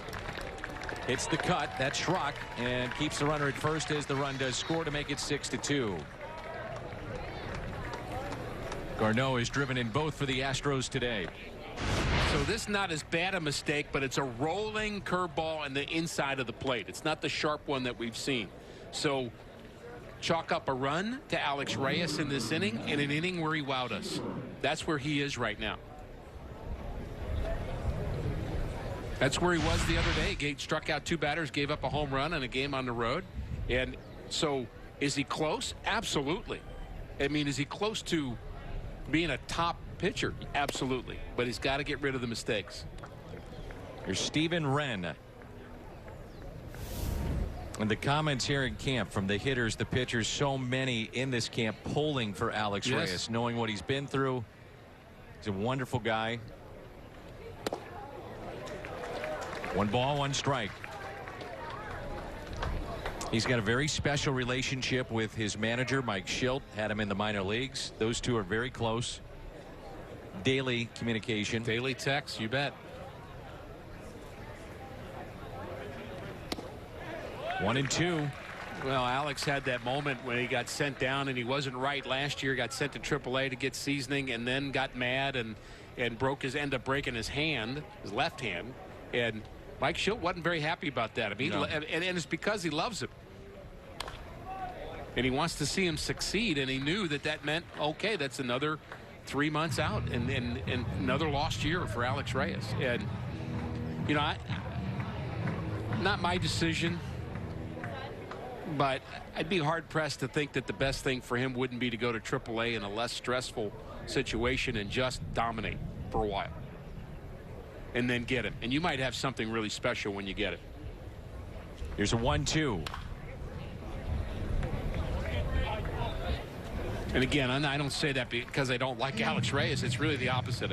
So we talk about developing players, Dan. We talked about it about Dylan Carlson. I mean, what's the best way to get Dylan Carlson to the point where he is your difference maker? Middle of the lineup guy that's driving the club for years to come and making all-star teams. Is it to bring him to the big leagues now, or give him more success at AAA that translates into a top-notch player? 3 strikeouts in the inning for Alex Reyes. A run allowed. And we're midway through 5, and the Redbirds on top, 6-2.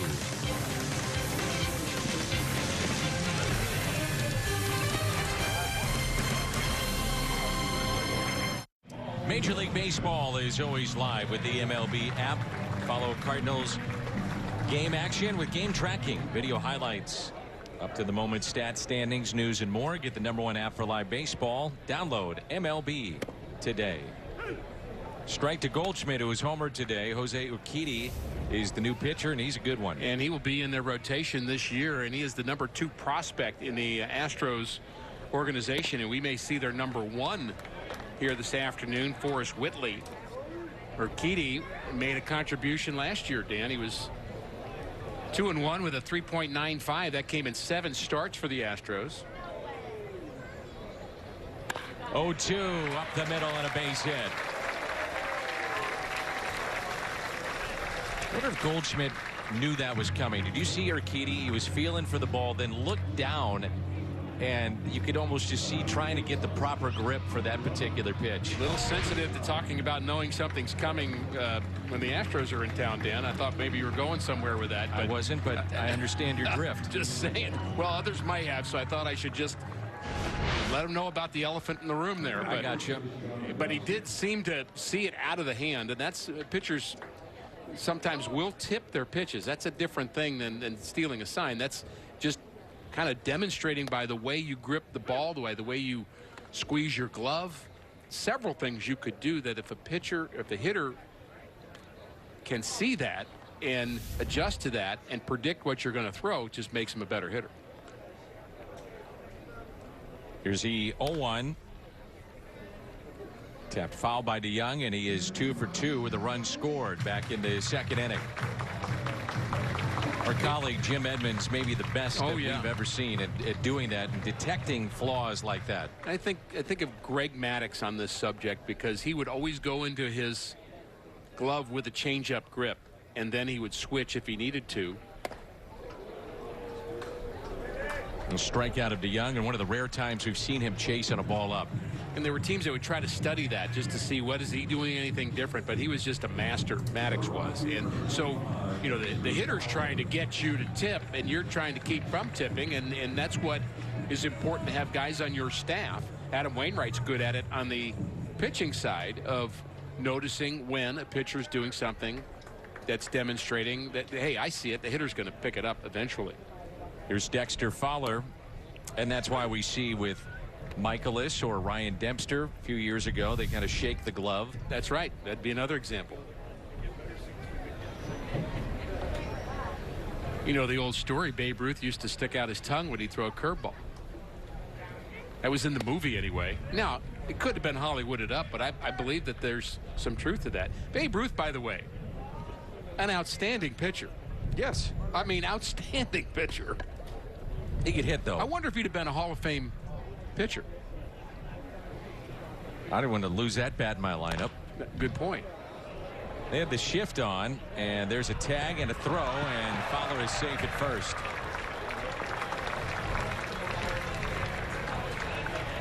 It's John Nagowski, the runner for Goldschmidt.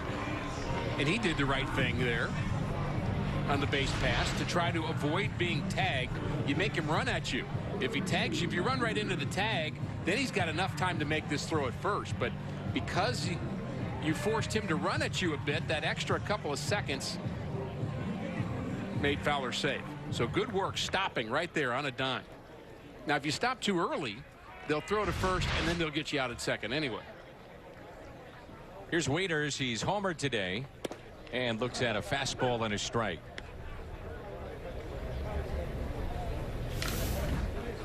So Matt will be the backup catcher this year. Andrew Kisner is knocking on the doorstep, or might he already be there? Who knows, to make this team with the 26th man added to a roster this year. And back in the 4th inning, went down to get it, and an opposite field home run. Down and in, and he went the other way and nearly got to 25,000 there, but got the big fly nonetheless.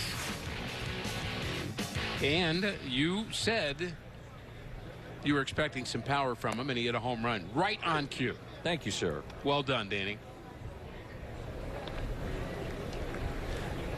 Now what I need you to do is come up with some video, because you have vast resources of Babe Ruth pitching, and I want to see if we can see his tongue sticking out. I don't have that video. As Wieters lines it. Probably we'll try doesn't to find exist. it. Yeah, I would guess not. We'll try to find it. Okay. Alan Stout, our producer, probably has it at his fingertips. Deep tease. Top of the 6th, and it's 6-2. Another inning now for Alex Reyes. So you could stretch him out here. He's been working with extended innings, not just as a 1-inning reliever or anything like that. Again, George Springer. I think he could be a great 6, 7, 8 bridge guy, is I think the term that we're using mostly for a guy that bridges between the starter and the closer. Good breaking pitch there by Alex Reyes. Struck out 3 in his first inning. We have our crew really working on Babe Ruth, by the way, and we have some photos and some videos of him playing catch, and we do have some corroboration that he did in fact curl his tongue in the corner of his mouth, and so the hitter knew what was coming. Hitters knew what was coming. Did you tip pitches at all, or have any habits? Not that I'm aware of. Not that any hitters, I mean, not that anybody fessed up to. That used to be more of a secret, I would think. Mm-hmm. Although when players would change teams, you would be obligated, if you thought you knew something about a player and you became teammates all of a sudden, certainly would want to let him know.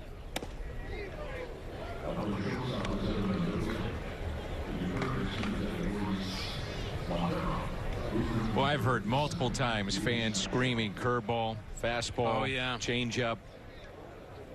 I mean, the players are hearing it. 2-2, swung on and missed.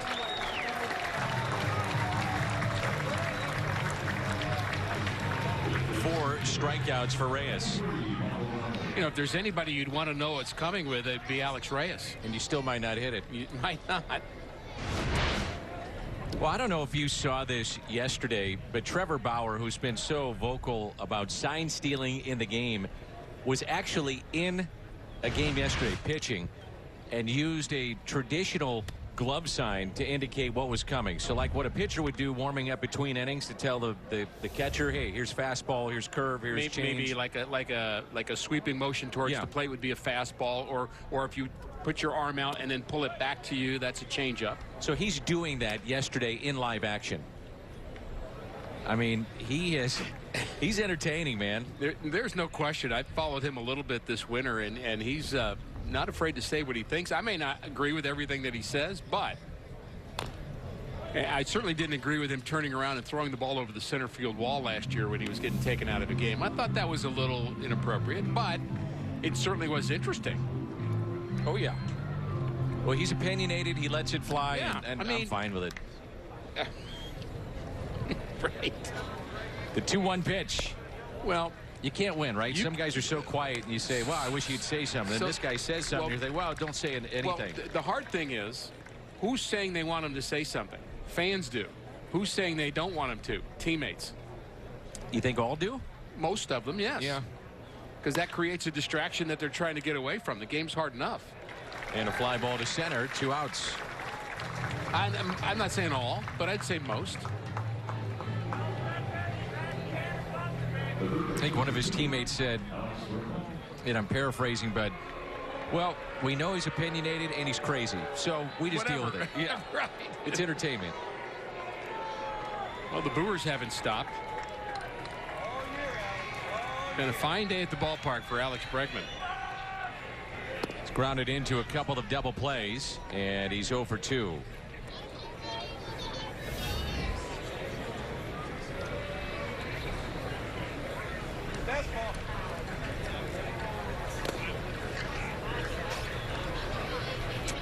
Yankees get word today that Giancarlo Stanton and Aaron Judge will miss opening day. Judge has a pectoral issue, and Stanton a calf strain, and the Yankee injuries. Here we go again. Lost Severino already. Oh, that was sharp. That's a knee buckler there. That one starts at your hip. Look how sharp this is. It's there. Boom. Bottom of the zone. 2-1 pitch. On the ground again, slowly hit. Montero off balance throw and threw it away.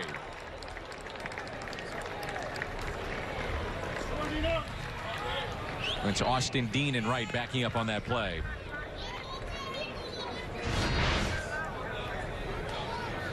Montero is fine right there. Nothing wrong with it. Just a off balance throw that gets away from a very good first baseman, Nogowski. We've seen him make several good plays on the other end.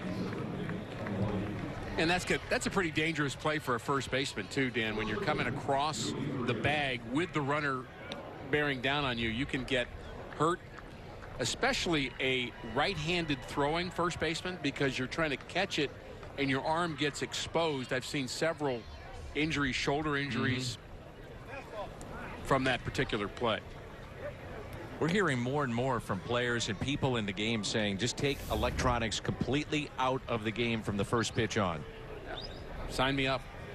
Now, I don't, and that is not an anti-technology thing. That's not what players are saying. Look, every player that's playing the game now, most of them, have grown up on technology. They're not saying I'm against it helping me throw the ball better, hit better, or for a manager to strategize better, or whatever the case may be. But once you get out and play the game, there's an artistry to that, and there is a pacing to that, that technology almost becomes a crutch for you.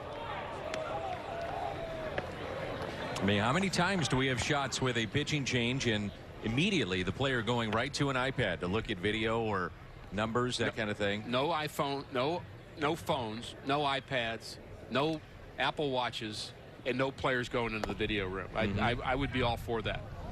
So when they go into the video room, the videos or the TVs had a delay to them.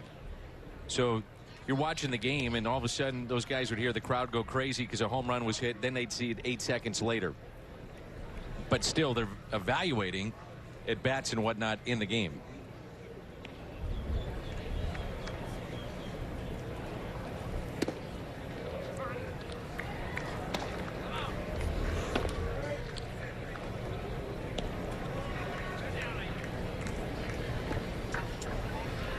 Three and one to count.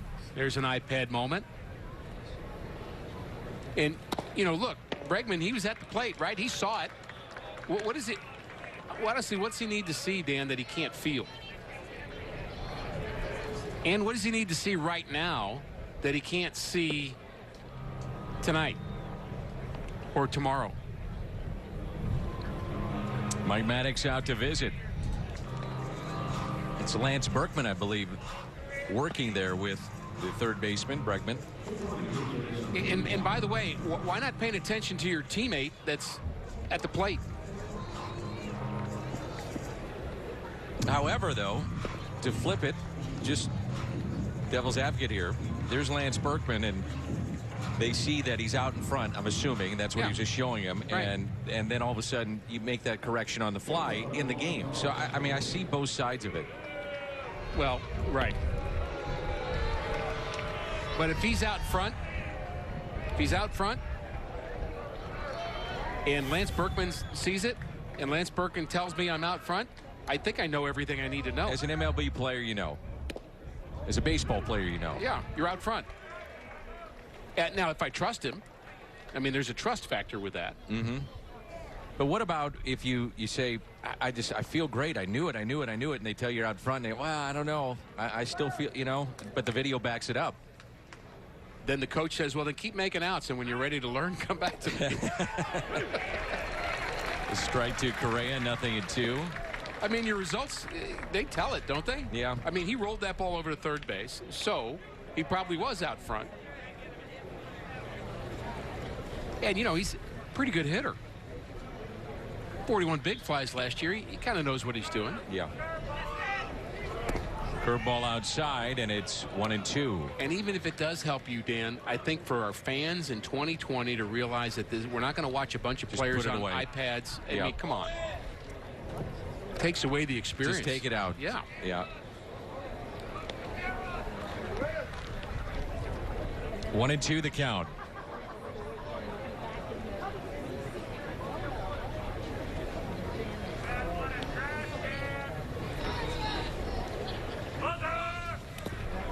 That pitch in the dirt to even it up at 2-2.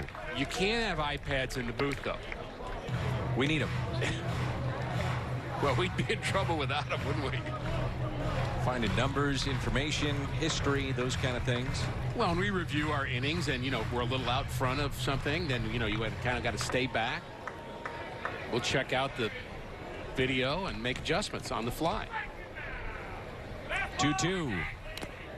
Just got a piece. Would be curious what they're watching down there in that Houston dugout. And there are ways that you can measure with the technology at hand. There's things you can put on the knobs of the bat. There's video. There's stuff that they can put on their chest when they're in the backfields or in a cage that measures a lot of their stance or swing plane, those kind of things.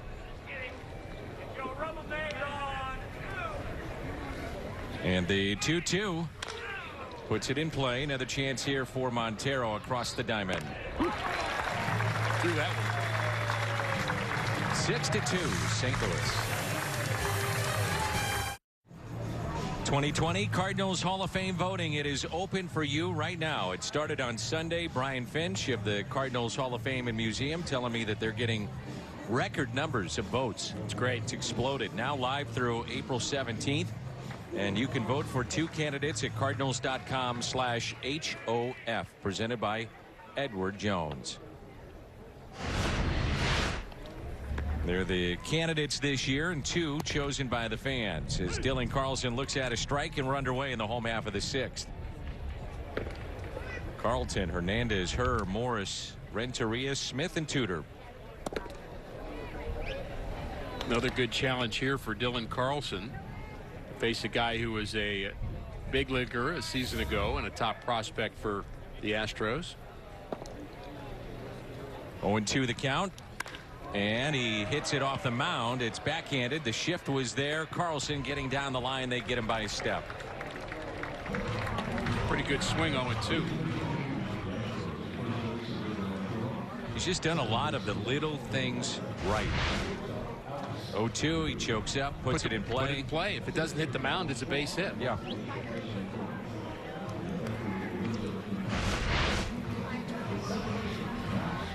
Here's Max Schrock, who has started at third, then moved to second. They talk about his demeanor, too. And that's something you can't measure. But just how he handles himself. Media, in the dugout, with teammates, clubhouse, coaching staff talking about that today with both of us. 1 ball, 1 strike. You think about it, a guy coming up as young as he is, you could picture all kinds of personalities that could happen. Like, let's say a guy's got wide eyes and he's looking around and he almost looks like, I can't believe I'm here. He doesn't have that look. There's a base hit into center. Another good at that for Schrock. He doesn't have the look of somebody that's scared. No. And you can picture that look, and I've seen that before with players like, oh my goodness, I can't believe I'm here. He doesn't have that look either. And you can have an arrogant look as if, hey, the whole world revolves around me. And he doesn't have any of the bad looks. He just looks like a big leaguer. Temperament-wise. Composed. Yeah, composed is right. Here's Elaine Thomas after the base hit by Schrock with 1 down. And the Cardinals leading 6-2.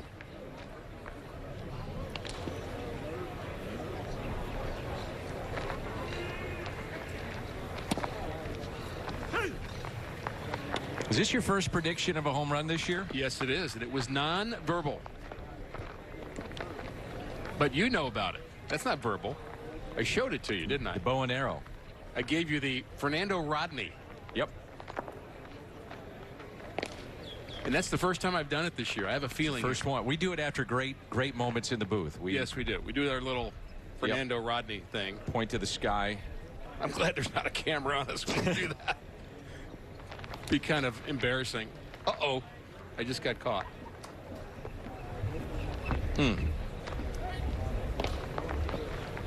So if he hits a big fly, then that's your call. But what are you doing afterwards? Can't have them both. I'll dance around a little bit or something. Well, the one year you did the worm in the back of the booth. That was awesome. You don't like it when I dance up here, do you? I'm not opposed. Yeah, It's a you long are. season. Just, you know. You got to keep it loose, man. You should have seen me cheering the other day, but you didn't because you left the room. That's right. Locked the door on you. Here's the swing. Oh, not a big fly. So he's going to do it here on 0-2, huh? Or is he going to have to get to 2-2? I think he's going to hang a curveball right here. Okay. I kind of thought the first pitch was the pitch, and he took it. And I was a little disheartened. All right. Let's hope he didn't miss it. But hanging curveball right here, touch them all.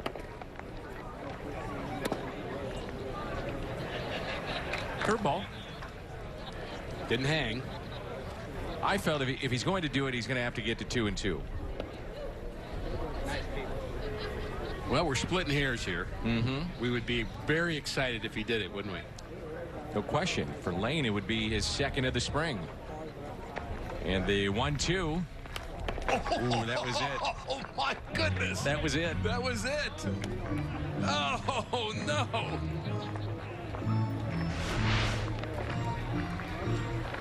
The hanger. Oh.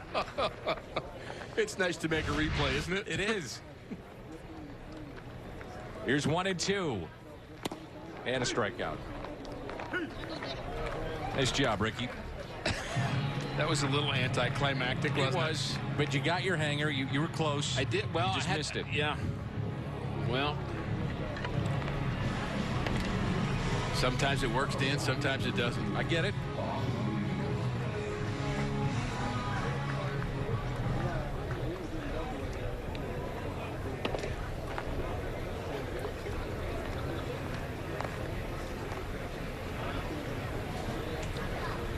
Here's Austin Dean.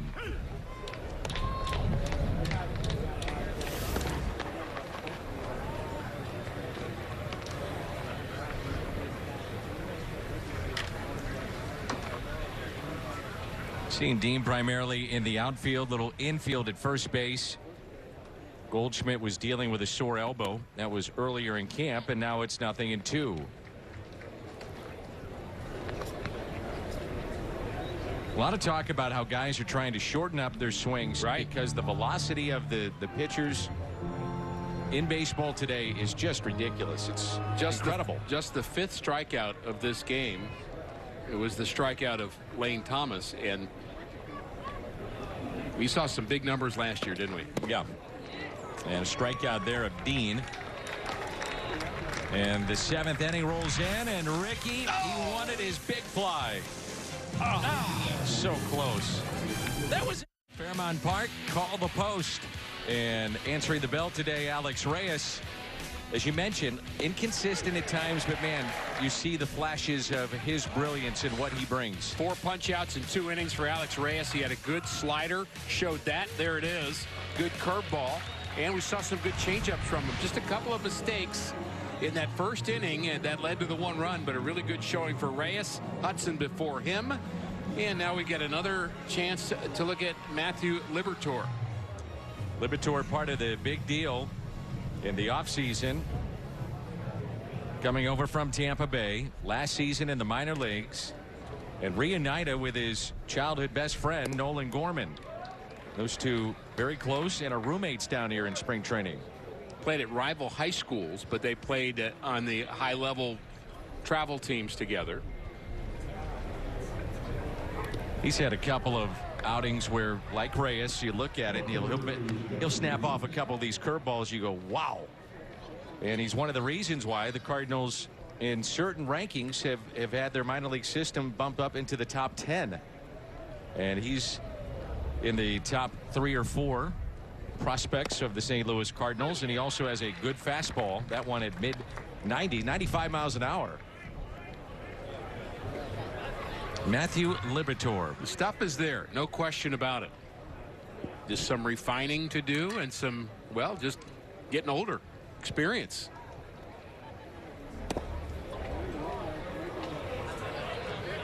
Was talking the other day about his father who traveled to all his games, and he and his father have a very special relationship, very close.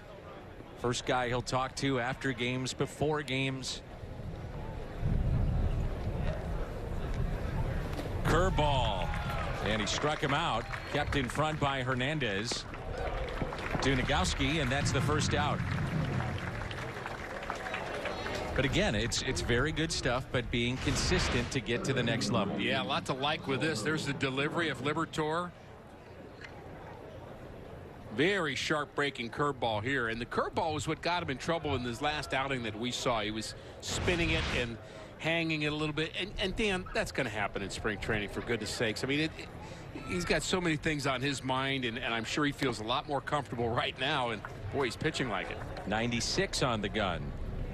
Carlson 1, Nolan Gorman 2, Liberatore 3 on the latest Cardinal prospect list, as you mentioned. And the 0-1 pitch. Whew. Tell you another guy I liked yesterday was Zach Thompson, who's moved up to 6 on the Cardinals prospect list. The lefty. So 2 good lefties in your pen, maybe part of the Cardinal rotation of the future. And the 0-2 pitch. Chopped off the plate. Montero gloves. Duarte retired for out number 2. Well, Liberatore, they talk about him being beyond his years. He's 20 years old, and after the outing the other day, and it was at times rough, remember? And right. He said, I don't look at it as a negative thing. I don't get all that down. I look at it as just another chapter in learning. So I just said, hey, okay, I see what I did wrong. Great. Let's improve upon it. That's all you can ask. Pretty smart. First year in the minor leagues, 6-2, 3.1 ERA, and 15 starts, and had a strikeout an inning. Big strikeout numbers in the minor leagues. And that was in A-ball too, and you think, you know, guy right out of high school, just not sure where to send him and how much to press him. I know that clubs are always worried about the young guys coming out of high school and often college, but even the summer league ball, how many innings did he throw? And we don't want to just pile on more innings the first year in the minor leagues. We want to get his feet wet, find out kind of what he has and who he is and where he ought to be. Lorenzo Quintana at the plate. Popped up and caught. Liberatore 1-2-3. Let's stretch. It's 6-2 Cardinals. Next to me in the locker room, and we're doing our things, and it's pretty cool, you know, seeing it all come together now. Good try. I think wind blows out. Going. Nolan Gorman and Matthew Liberatore faced each other in live BP and had a little fun. That was about a week and a half ago. And our cameras were there to catch the action. Now talking it over with Mike Maddox. So a scoreless inning. And this is in the air out to deep right. Nolan Gorman sends one near the track in right field. Good at bat. He's been had some impressive. good ones. Oh, yeah. He has. Very much so. He just jumps on this first pitch that he sees. Boom. And just got it maybe off, maybe a little bit out front, just a tad, or off the end of the bat. One of the two. It didn't carry. The wind's blowing in now from right. But that was a good short stroke by Gorman and a power stroke. John Nagowski Throw left, bat right. First baseman. Ricky Henderson. Who else? Not many people do that. A lot of pitchers will. I mean, you'll see that with Protect their arms. left-handed pitchers, or maybe that's just the way, lefties are a little, pitchers are a little different, as we all know. But you don't often see it from everyday players. 1 ball, 1 strike. Dakota Hudson impressive today. Alex Reyes with 4 strikeouts. Libator scoreless inning. And 2 strikes on Nagowski.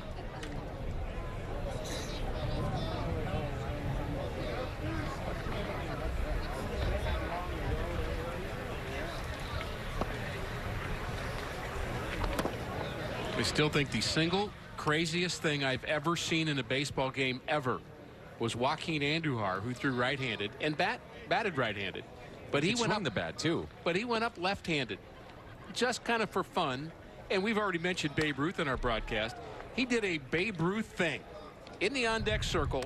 He pointed to the outfield and was telling everybody in the dugout that he was going to go deep, opposite-handed against Jeff Dedman for the Atlanta Braves. And sure enough, Joaquin hit a big fly over the wagon gate in right center in Old Busch Stadium, which was a blast.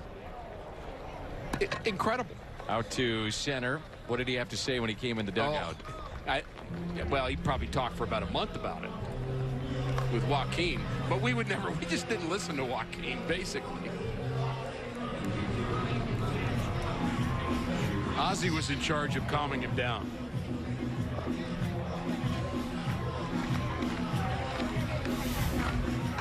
Here's Montero. And could it work? Did he do it?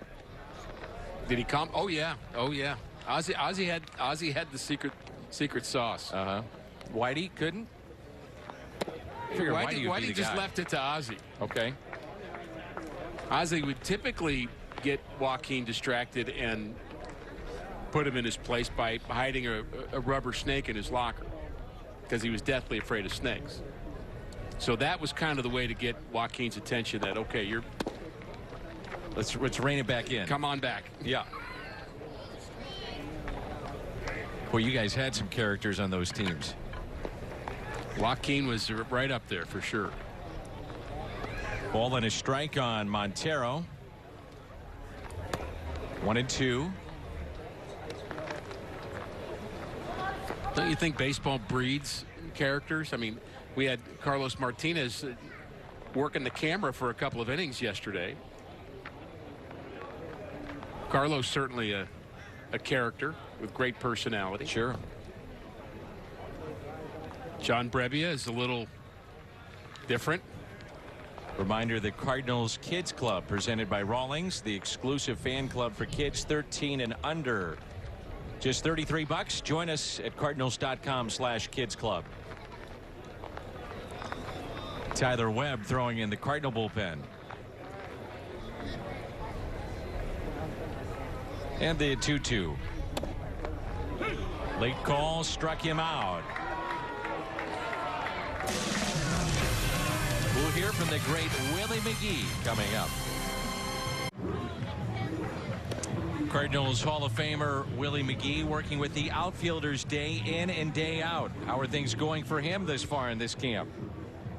I think we're well ahead of where we were last year. So these guys are working on communications, looking in and stuff like that. And you know, like I said, we got all spring. We started early with this stuff. So we should see better results in that. You know, me having to stand up and do jumping jacks to get their attention. I don't think that will be this year. Hopefully, you know, late in the game and stuff. And my heart rate will go down a little bit.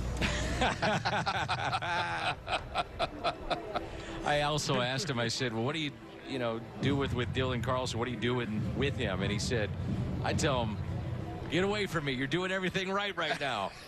Willie's the best. He is outstanding. And my heart rate will go down a bit. It's a pretty funny thing for a coach, and you can imagine a coach, and a guy who's a young coach too. I mean, Willie's not a young guy, but as a young coach, he's been around baseball a long time. But you know, you do feel that way sometimes. You have something you need to impart, and you feel like you need to do jumping jacks to get their attention. Now, you know, they're busy, but Willie has got some info for you, and that was just a funny way to put that. So you'll see the outfielders with every batter.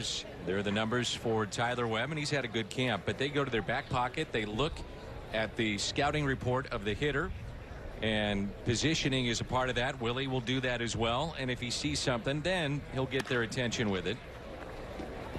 And in between innings, if there's a play involving the outfield, and if something good or bad happens, Willie will talk over the situation with that player, and that's what spring training is all about. So do you keep that ability to have those things on your person when you're playing if they change some of the technology rules? I think so. That doesn't bother me. No, it doesn't bother me either, but it's just another way to have information on the field. And, you know, whether it's an iPad or, I mean, it's not digital technology, it's still technology. And so you just wonder. I mean, I really felt like what we saw earlier with an iPad in the dugout on the Astros side was a bad look for right now. With the circumstances that seems like baseball should just take that off of their plate, and everybody's plate for that matter. So there's the notes there in the right hand. You saw Willie with Miles Straw dig in. He'll look it over and then see the positioning of his outfielders. It's been a quiet camp for Tyler Webb, but he's done a nice job. Just steady. Mike Schilt has brought him up several times. Yes, he has. Out of the blue. And I just think he's been so impressed with what he's done. And it's almost like, don't forget about Webby. He calls him Webby.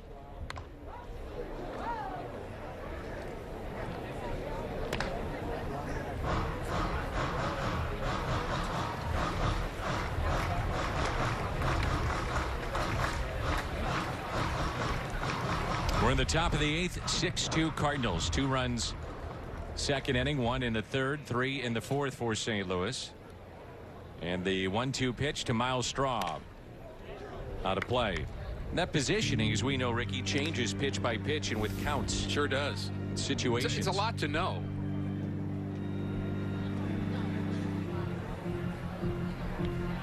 If you change what technology a player is going to be able to use during the game and what a coach is going to be able to use during the game, it may change the nature of the relationship and the importance of what coaches do tell players verbally. Mm-hmm.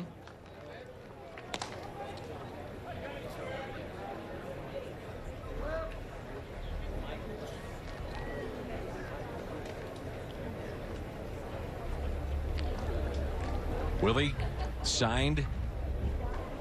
started his professional career in 1977 and then was up with the Cardinals in 1982. Was he ever there in 1982? And finished up with St. Louis. 4 years under Tony La Russa. Came back in 1996.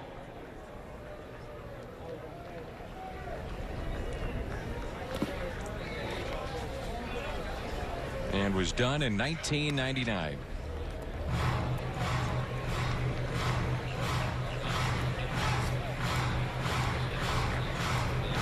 Willie wound up with over 2,200 hits. There was a time where I thought more than anybody in St. Louis, if he wanted to run for mayor, he might win in terms of players, athletes. He still might. Well, I've said this before. We were at Whitey Herzog's event, and right. Whitey said, and I'd asked him, I said, you know, just your thoughts on Willie. And Whitey said, this is no disrespect to Stan and Lou, at Gibby and Ozzie, but he said, I think the most popular, this is Whitey Herzog saying it. He said, I think the most popular, and he mentioned Stan, most popular player in the history of this organization is Willie McGee. Yeah. And I've heard him say that and add athlete in St. Louis. You talk about football guys and hockey players, and you know that there's just something endearing about Willie's personality, not just the way he played the game. I mean, that's good enough, but humble. Just the humility of Willie has made him very well loved. Jamie Ritchie, and you'll see that again on opening day. The Hall of Famers come out in the red jackets and one of the loudest ovations every year. is number 51, and that number has not been worn since he took it off in 1999 and now has it as a coach, but kind of unofficially retired. Cardinals had a lot of pressure at one point to do that from fans, and to retire a number is a pretty, it's big stuff. it's a big step to take. I mean, to get a statue to get your number retired, and it's like, boy, we know he's popular, but you know, there's some people we'd be overlooking if we did that, and so that kind of a hard place to be. The best thing to do is have him back as a coach and let him keep wearing it. Here's a 1-2 and a strikeout for Webb. Midway through 8, and the Cardinals have a 6-2 lead. St. Louis Cardinals baseball on Fox Sports Midwest is brought to you by Budweiser. Wherever legendary MLB moments happen, Budweiser will be there. And by Hyundai. Visit your local St. Louis Hyundai dealer and test drive a Hyundai today. Back at Roger Dean Stadium, what's on tap? Saturday at noon, we'll see the Astros again. And that'll be our next televised action of Cardinals baseball. The Budweiser What's on Tap. Evan Mendoza reaches. And that's how we start play here in the bottom of the 8th. It's Tanalou. And a new pitcher is in for Houston. And the pitcher is a guy that I've been wanting to see. Forrest Whitley had an awful year last year. There's the numbers. Although he did have 86 strikeouts in 59 innings, so it tells you his stuff is good. He has as good a stuff as any minor league pitcher there is. #1 pick for the Astros in 2016. Had a suspension for violating the minor league drug protocol one summer. Also had some injuries. He's been slowed a bit, but one of the top high school pitchers. And I'm told he has the best fastball, curveball, and changeup, or best curveball, slider, fastball of any minor league pitcher they have in their organization by far. And he just has not been able to put it together yet. That fastball at 97. Yeah, that's pretty good. It's bringing it. Here's a 1-0 pitch to Justin Williams.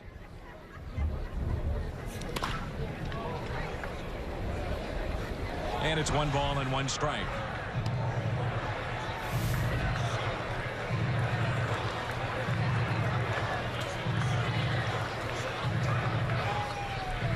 To be in the minor leagues, Dan, to throw 97 and have an 8 ERA doesn't all compute for me.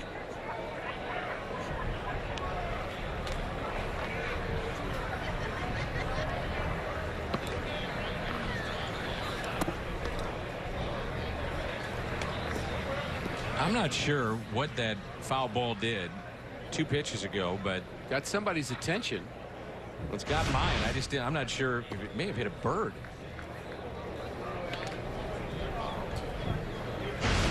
Could have been. It's a Randy Johnson moment. Remember that bird flying across the plate? Yeah. Oh my goodness. Met Randy Johnson's fastball. If you're a Bird fan, that's a hard moment to watch. It is. And who isn't?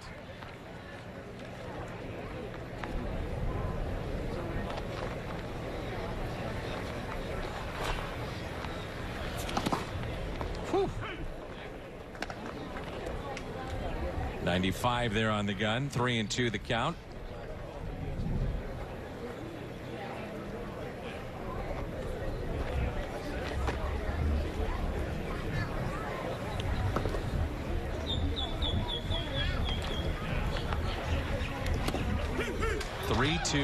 Nasty Bender.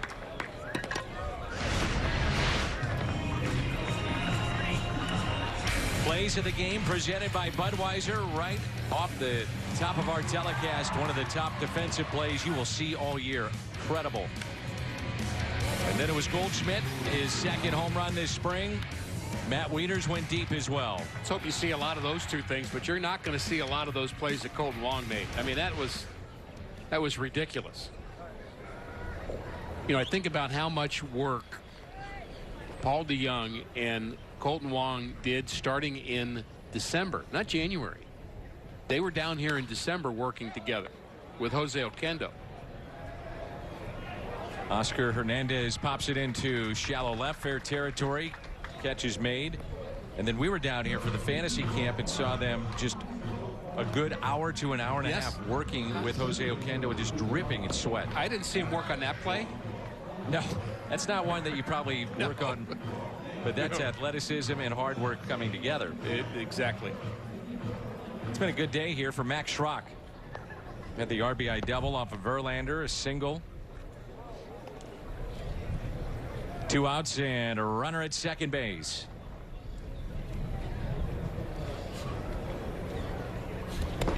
Whew. He does have a top slider, big curveball, throws hard. He's got everything.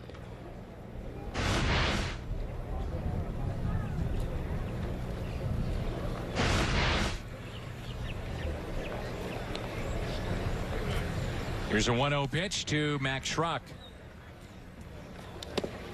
Inside again, 2 balls, no strikes. But you got to think if you have that kind of stuff, it's got to be a lack of control. You know, you're not being able to pinpoint these pitches. And again, if you've got that stuff and you're pitching in high school a couple years ago, you're probably not really challenged much. No, you're going to get away with a lot. It's 97 on the gun.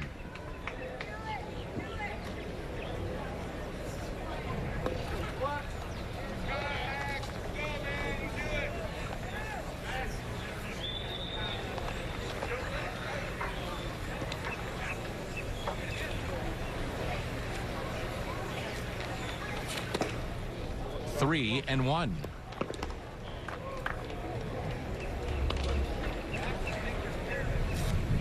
But that's to the point that we've talked about a lot. I mean, you can throw this hard, but if you don't locate with these type of hitters as you move up the ranks, they'll do damage. 3-1 pitch. Stayed away. Good at bat again by Schrock. We'll see Lane Thomas one more time. Trying to contemplate whether I want to go into my Fernando Rodney again. I don't quite feel it the way I did earlier. But boy, I'd hate to miss the moment, Danny. Yeah, I'd love to see you do the worm. So Lane Thomas with runners at first and second. A couple of ground outs and a strikeout this far today.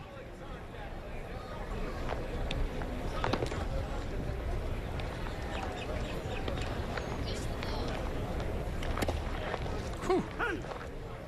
Heard a few of those from you in this young man's on the mound. Kind of Ric Flairish, and I'm not big on that little thing either at the ballpark, but I've been doing it, haven't I? Yes, you have. Heard We've a few seen of those with Alex Reyes too today. Yeah, we've seen pitchers that have great stuff today. Matthew Liberatore, I thought he was outstanding in his inning of work. Got all 3 batters he faced, had a strikeout and really dominated. Dakota Hudson pitched well, but Alex Reyes had some eye-popping moments of his own in his 2 innings of work, 4 strikeouts for him. And of course, we've seen Verlander today, and now a guy throwing 97 in the 8th inning. And the 0-1 pitch.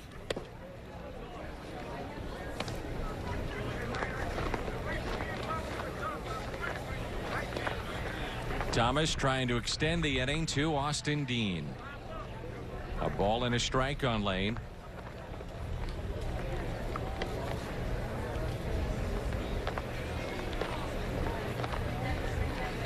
And the 1-1.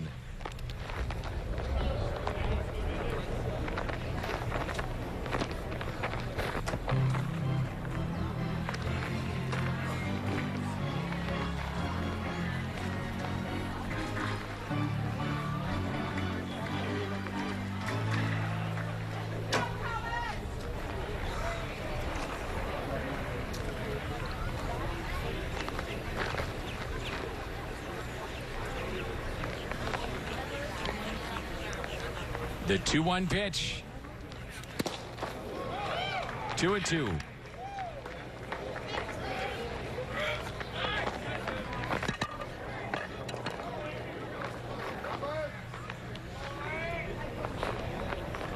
Good old-fashioned hardball right there.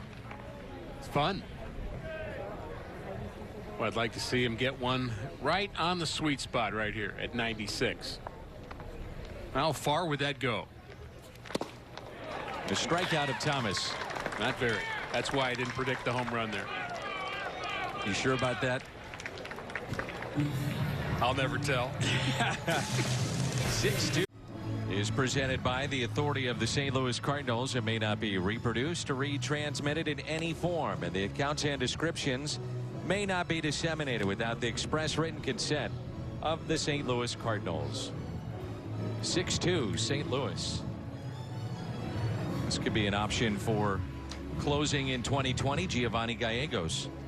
There's a few options. Mike Schilt was asked about that yesterday, and he said, I don't even want to put a number on how many people I have in mind to maybe do it. And he said he's not really there yet.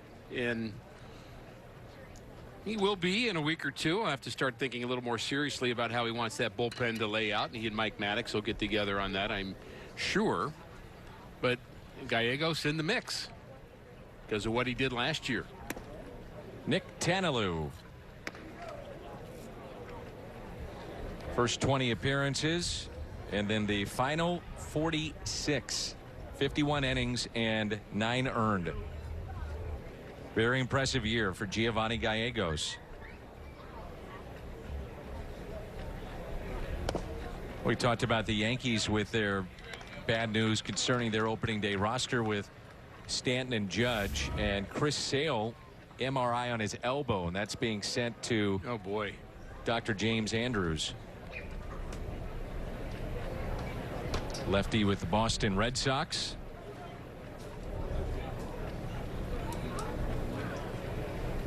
The 2-0 pitch by Gallegos.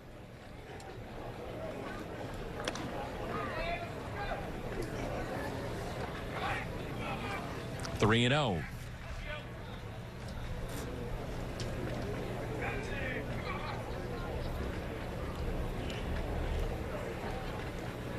Did get good news, though, that Michaelis is making progress in the right direction. Genesis Cabrera, Mike Schilt saying today he didn't think it would be serious with the cracked nail. He thought that Brad Miller would be back after the off day on Friday, and so that was not a big deal, the back issue that he's been dealing with. Cardinals plan to start right-hander Jack Flaherty tomorrow against the Mets in Port St. Lucie.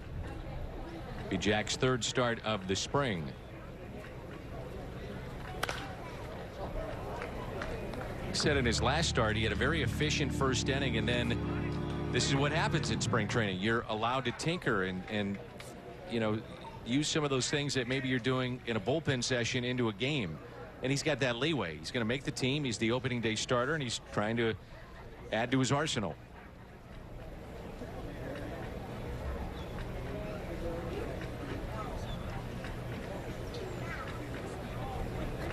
The 3-2 pitch by Gallegos.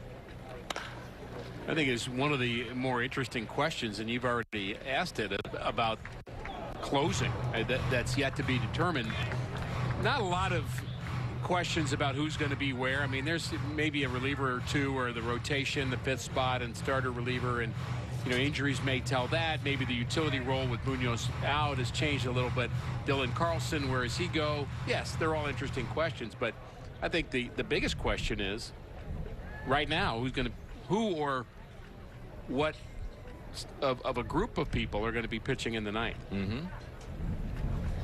3-2. How to play again. Now, what do you look for in a closer, you might ask? What do you look for in a closer, Rick? I knew you'd ask. I just had a feeling. Fire away. Well, you know, you want a guy that's got the mentality of that. First of all, he's just got to not be scared, very confident. Game's ours. It's over. Got that kind of bulldog attitude. That's one thing you look for, but you need swing and miss stuff to go along with that. You really like strikeout guys as a closer. You like guys that are just going to throw strikes, not beat themselves. And you like guys that can pitch several days in a row. That's maybe an underrated part of this. And you want to not walk the leadoff batter. I don't think he did, even though he did. I'm tracking. 2020 season is packed with great promotions, replica jersey giveaways, Goldschmidt jersey, adult 1944 jersey, and much more. Single game ticket on sale now or as a jersey pack, Cardinals.com. And once again, we want to make sure and get the word out that there are opening day tickets available at Cardinals.com. Abraham Toro. And a strike.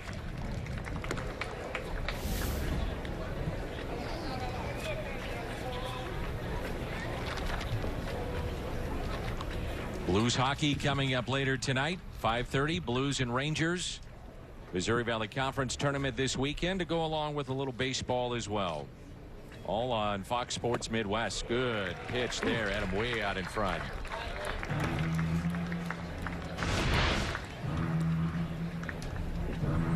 That's the changeup. 2 pitches will go down for Gallegos. The slider that looks like the curveball, and the curveball or the changeup that looks like a changeup.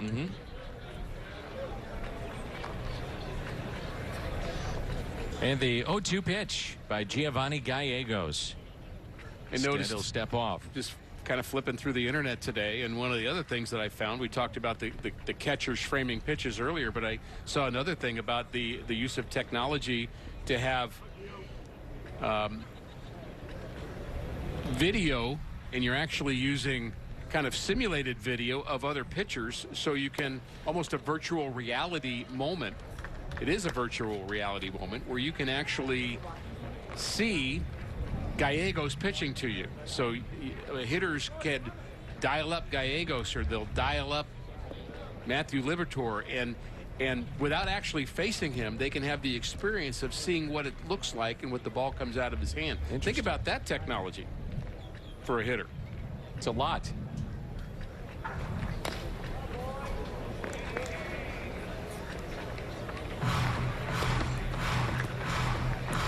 There's always somebody looking for an advantage, Dan.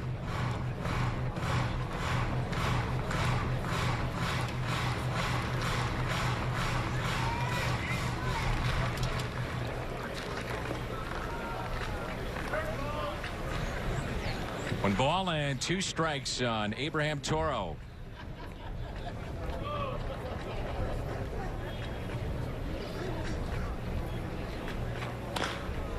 Rounder foul. Great time of year, especially if you're a sports fan in St. Louis. Hockey team playing tremendously well. Yep. Opening day right around the corner. Finishing up college basketball, always fun getting to the NCAA tournament. SLU has really turned it on here down the stretch. Great time of year, and the weather's starting to change. We hope back home. We've heard it's gotten a little warmer.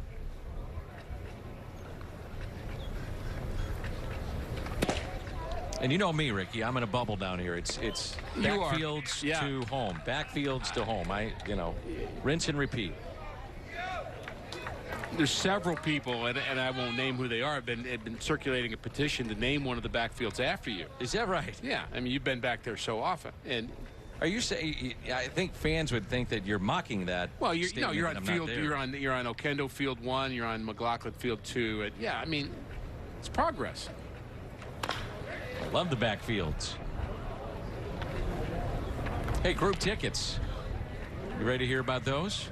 They're on sale now. Tell me more. Of 20 or more receive great incentives, including a discount of up to 50% off the gate price in most seating areas. For more details, visit Cardinals.com/groups or call 314-345-9000. I got to tell you, I've missed the fact that the backfields have been quiet with no minor leaguers. No minor leaguers, yeah. And it's going to change here in 4 days. 2-2 pitch. Struck him out. It's 94 there on the gun.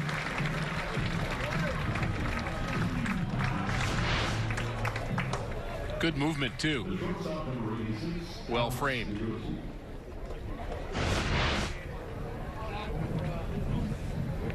Alex DeGatti. Should be an interesting division, to say the least. David Ross, we haven't talked about that, but new manager in Chicago is Joe Madden has gone to the Angels. Cincinnati has made a bunch of moves. Milwaukee gets Christian Yelich back healthy. Remember, he ended last year with the injury. And they still have Josh Hader back into their games or whenever they want to use him, multiple innings. However, Craig Counsell wants to do that. And Pittsburgh, they cleaned house, field staff and upstairs. And the Cardinals, big things expected from them. Questions for all these teams, including St. Louis, but should be a fun division. 0-2. Cincinnati's the team, though, I think that's going to garner the most attention just because of a good team, and they got better with Moustakas, Castellanos. They've got Suarez returning. You always have Joey Votto. Made good changes with a lot of upside. And good pitching now. Yeah, I would say. yeah.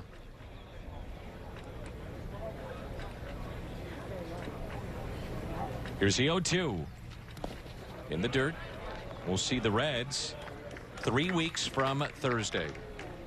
Great American Ballpark in Cincinnati, as the season will open up on the 26th of March.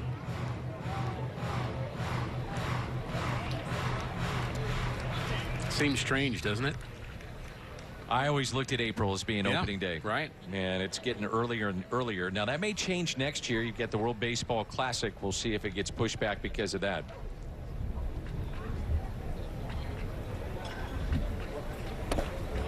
Ooh. Ooh. That's the second time that Gallegos thought he had strike 3. See, C.B. Bucknor had a little bit to say back to Gallegos. Pretty good pitch right there. Gallegos complained about it, and C.B. threw both of his arms up in the air as if to say, hey, I see you, what you're doing. Stop it. Here's the reaction. What do you want?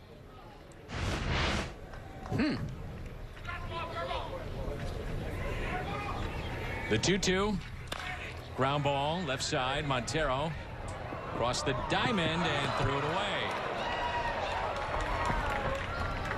Well, if you're Mike Schilt, you don't want to have a long inning here for Gallegos, and that's what's starting to happen with 21 pitches. I mean, there's getting ready for the season, and then there's extending a guy out in early March. And that's why he's got somebody up, and you don't want to go too far. And it's not as if probably could have gotten the out at second base, and then he rushed to throw to first base, and another wild throw from Montero. That's his second error of the game. Should be 2 outs, should be almost over, but now it's extended. First batter that walked, it looked like that should have been strike 3. Didn't go his way. It happens. It does. It happens. And Dan, that's baseball.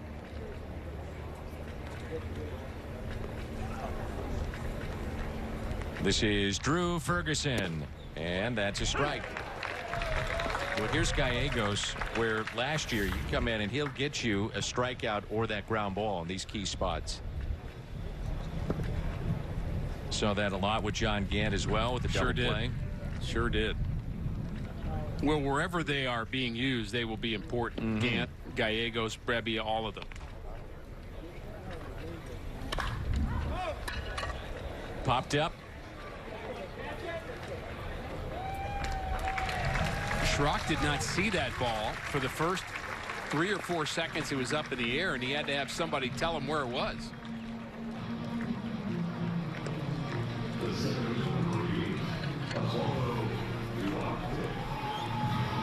Osvaldo Duarte, the final hope today for Houston. Again, our next telecast will be Saturday against these Astros.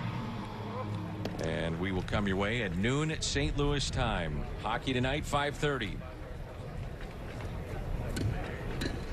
So no need to switch from Fox Sports Midwest. So 2 outs and 2 on. Good pitch. Why would you want to do that anyway? No reason. Be interested to see Gomber his next time out. Yes. And where the Cardinals are with Kim, who will pitch on Thursday, and how maybe that falls into the plans for the fifth starter. Daniel Ponce de Leon has been really good down here.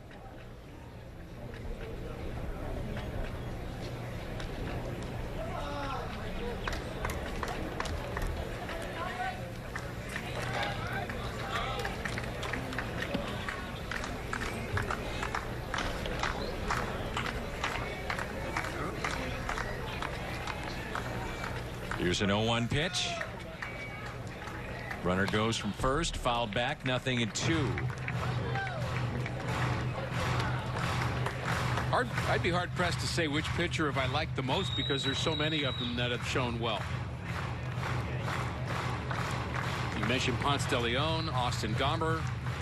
Liberatore was great today. Reyes was very good today. Hudson's been good. Carlos had a terrific outing his last time out. A lot of positives on the pitching side for St. Louis.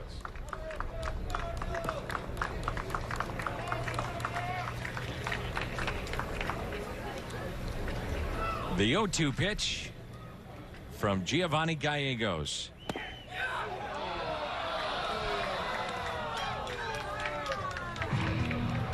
One and two.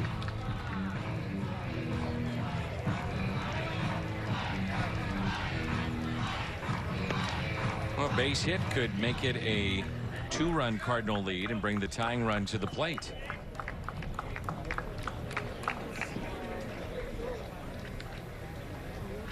One ball and 2 strikes.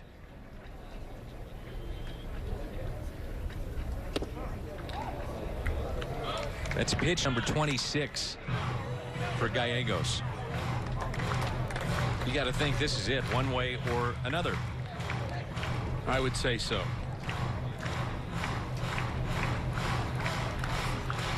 Two and two the count. He's either just missing some pitches or not getting calls, one of the two, but it's made his pitch count rise and the error too. He's got to get 4 outs this inning.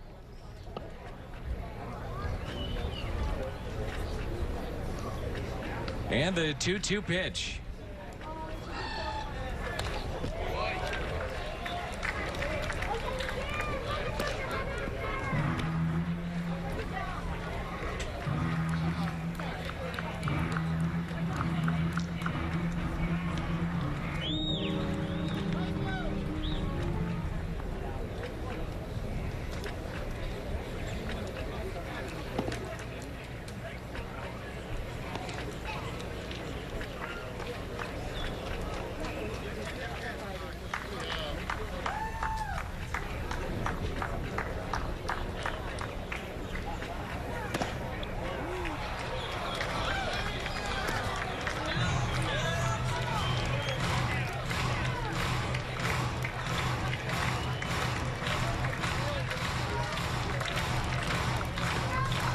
You know, you're Mike Schilt, you want to say something, but you're going to see C.B. Buckner throughout the regular season.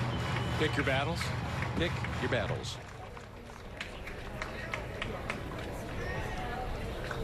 Let's see. I got a umpire I don't want to make mad and get married in a couple of days. I don't really need the fine. And the bases are loaded. And that'll be it.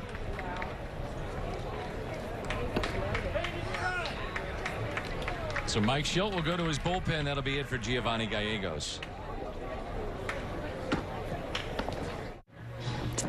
Those pesky Astros won't go away, and the bases are loaded, and the tying run comes to the plate. Things just did not go well for Giovanni Gallegos. He really didn't get a break either. A couple of close pitches didn't go his way. Had an error behind him. He really got the 3 outs, but unfortunately has left the bases loaded and the pitch count high enough that Mike Schilt thought he should get him out and go to Jesus Cruz, who ended up in Memphis last year, 50 games for the Memphis Redbirds. And he will be tasked in without number 27.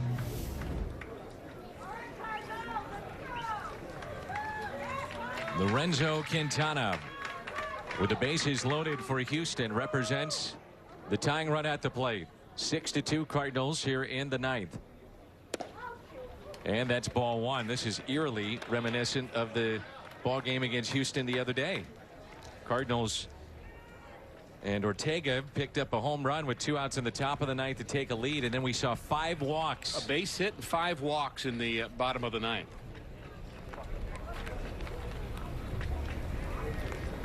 The 1-0 pitch. Gets away to the screen. Play at the plate and gets away there, but Nagowski backing up. The run scores, and that makes it a 6-3 Cardinal lead.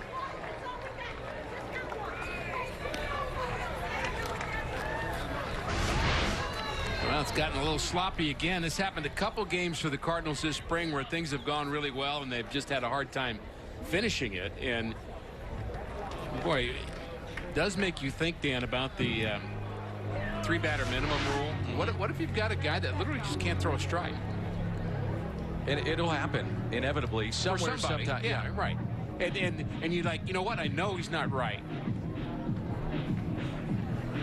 And you know, even if he's not hurt, if his mechanics are bad and it's forcing him to throw to 2 more batters when you think, boy, he's off. What if he gets hurt doing that? By being in the wrong mechanics and he's all over the place, let's say. And it's like, boy, I need to take him out, but he's not injured yet. But something to think about.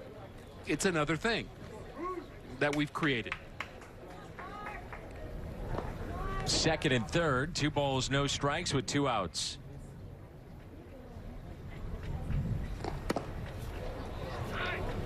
Three and 0.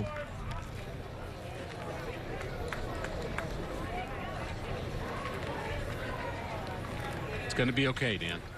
I'm fine with it.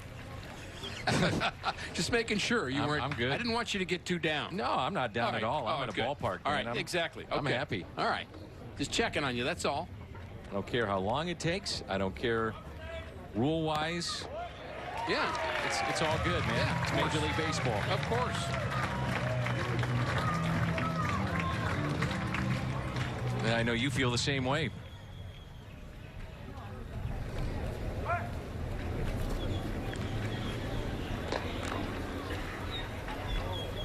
The 3-1 pitch. 3-2.